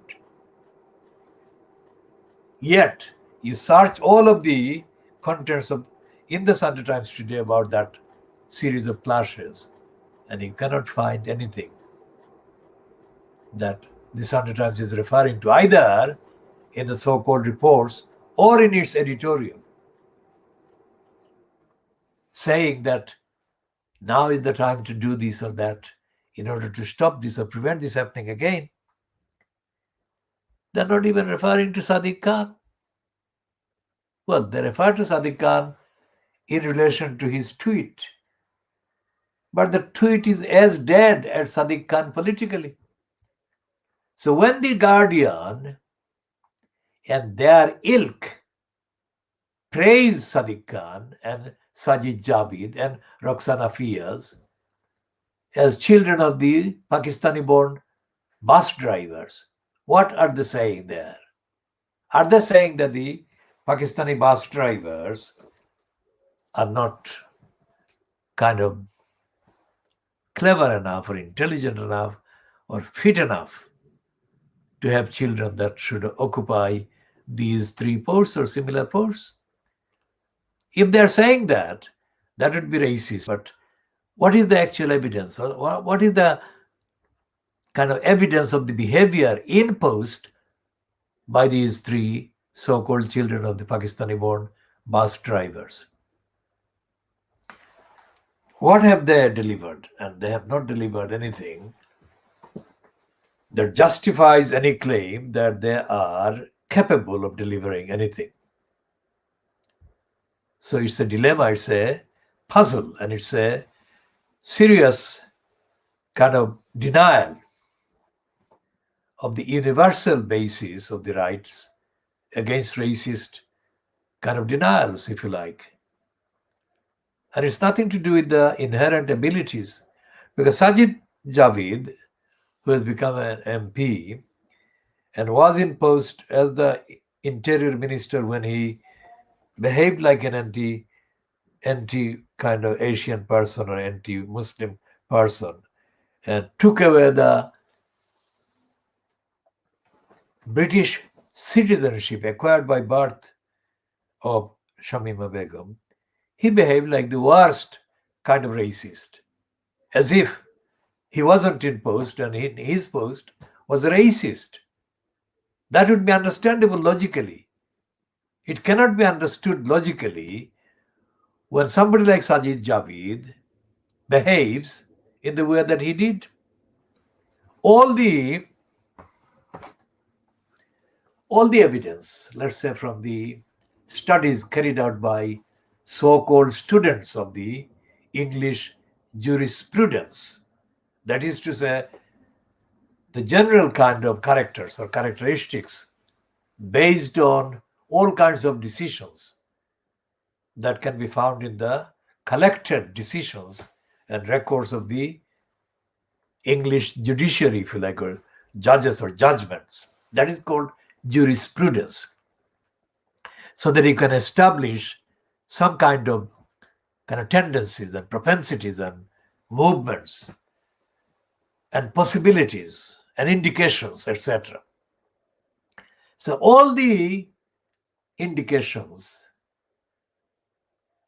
that are available in the, let's say, the equalities jurisprudence or human rights jurisprudence or international legal jurisprudence or the jurisprudence based on universal rights. If we look at all the contents of the decisions, which cannot be done in the course of one program, it takes years to get used to looking at the key pointers and the key features. And you will find no evidence in the international jurisprudence that supports such a brazen contradictory behavior and illegal behavior as perpetrated by Sajid Javid, the so-called Pakistani bus driver's son, against a British-born child of 2 Bangladeshi background parents. And as the writer Frederick Forsyth has acknowledged, which is very intriguing, we shall look into the intrigue and why he keeps making the same point about Shamima Begum. He has written a few articles so far. Even Frederick Forsyth, who is himself a racist, he has to admit that Shamima Begum has been unfairly deprived of her citizenship and being maligned unfairly, because as compared to her, there are thousands of criminals of absolutely dangerous, of guilty of absolutely dangerous crimes, who are being allowed in the country and also being allowed to keep their British citizenship. Now, as I have said before, Shamima Begum is not guilty of any crime. She has not been tried for any crime. And she has not been found guilty of any crime. And yet she has been deprived of her British nationality by a Pakistani born bus driver's British born son, who is carrying out the worst possible snatching of the natural rights of a child, which he did when she was a child. And he didn't cite any accusation against her of doing any crime. He didn't. And he couldn't, because she hasn't been committing any crime. Now, the reason it's so important is because Sajid Javid or Priti Patel or anybody else in the Home Office can do the similar thing against a Pakistani, kind of a child of a Pakistani born person, born in Britain and British born Pakistani, let's say. British born child who is by that birth, entitled to British citizenship. It can happen to a Pakistani one. It can happen to an Indian counterpart, as it has happened to Shamima Begum. And Shamima Begum wasn't born in Bangladesh, so she's not a Bangladeshi citizen at all. So it's every time we campaign on any issue, it's not about the particular event that caused the campaign to be mounted. It's about the possibility of similar wrongs and outrages to be being done potentially against other people who have not been implicated or impacted by this particular outrage. That is the justification and definition of the need for campaign, and that is the framework for campaign. Now, there is this woman, the daughter of Andrew Knight? This woman is called India Knight. She is not Indian. She is a white woman. She may have some Indian connection, Andrew Knight, but she is a white woman who is writing about the attack on Sarah Everard, and saying that she's remembering when she kind of put a needle into the leg of a creepy man who was harassing her or annoying her. We shall come to that when we come to that page. And I shall explain the reason why I'm saying that. Because having said everything I've said so far and meant about the police violence against the women in Clapham in London yesterday, I have to say that in principle, the women are absolutely entitled to go there and solidarize with not just Sarah Everard and mourn her tragic experience that suffered. But not all the participants in the vigil yesterday, either men or women, not all of them can be trusted to remain committed to upholding those values and principles and campaigning. Because many of the women in this country, I'm referring to the women in positions of power and influence and decision making, most of them are white women, are mentally and intellectually and emotionally and ideologically not as sincere as they should be. So the movement will not be powerful, partly because of that. The movement to change police behavior and to change and replace and remove threats of violence against women will not be successful to the extent that it should be and is overdue for being, will not happen, because many of the women on the surface expressing anger and outrage against the violence against women will not stick to that commitment and go through to the next stage. Now,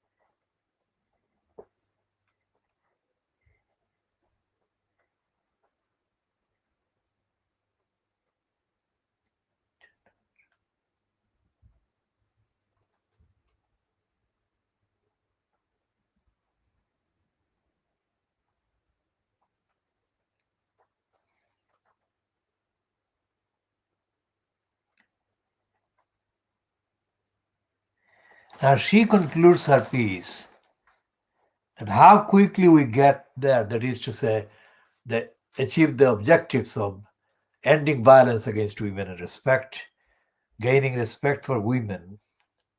She said, how quickly we get there depends on women being heard and on men listening. That is too simplistic. That is, of course, necessary, men listening. But that supposes that women being listened to are telling the truth and they're being honest and they're being sincere and they're being genuine. That is not the case, and that has to be added. I mean, take the example of Priti Patel, who is guilty of bullying herself. Take the royal family. I mean, the monarch is herself under accusation of allowing bullying of Meghan Markle. Take the case of Margaret Thatcher. Take the case of other conservative right-wing women. Take the case of Hazel Blears, who was the community secretary when she openly said that the Muslims were not acceptable, not safe, not reliable as a community. So that gave a go-ahead to all the attackers of Muslim women, or women in saris, or women in hijab, that were attacked on hundreds of times after the Brexit particular referendum outcome. And there are Muslim women, especially one that was attacked in the Bethnal Green Road by a black woman of Jamaican background, who attacked this woman by abusing her for wearing the hijab in Bethnal Green Road. So how do people distinguish between that Jamaican background woman who is black and this Asian woman, Muslim woman, who is Asian and Muslim? Where is the solidarity? And that has to be established, not lectured on and lectured about, actually practiced, lived establishment of solidarity.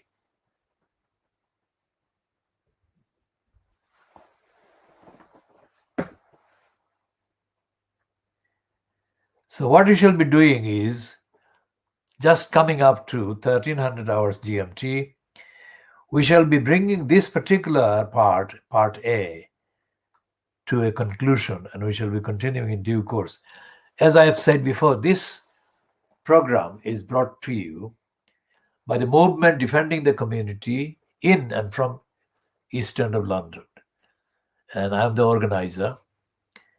And this broadcast takes place after a lot of research, updating, and all the other preparatory work, against the background of such a long list of formidable obstructions, that to list the obstructions will take a whole program on its own. So I shall do that. But suffice to say that I don't get any kind of remuneration, any benefit, nor does the campaign for doing this. We do this as a universal service, unique example, fact-based service to all the people seeking the fact and the truth. And anyone who feels that anything we have said has not been 100% accurate, then they're most welcome, factually welcome, to communicate to us by using the Twitter platform for sending direct message, and not entertaining any kind of gossip or conversation.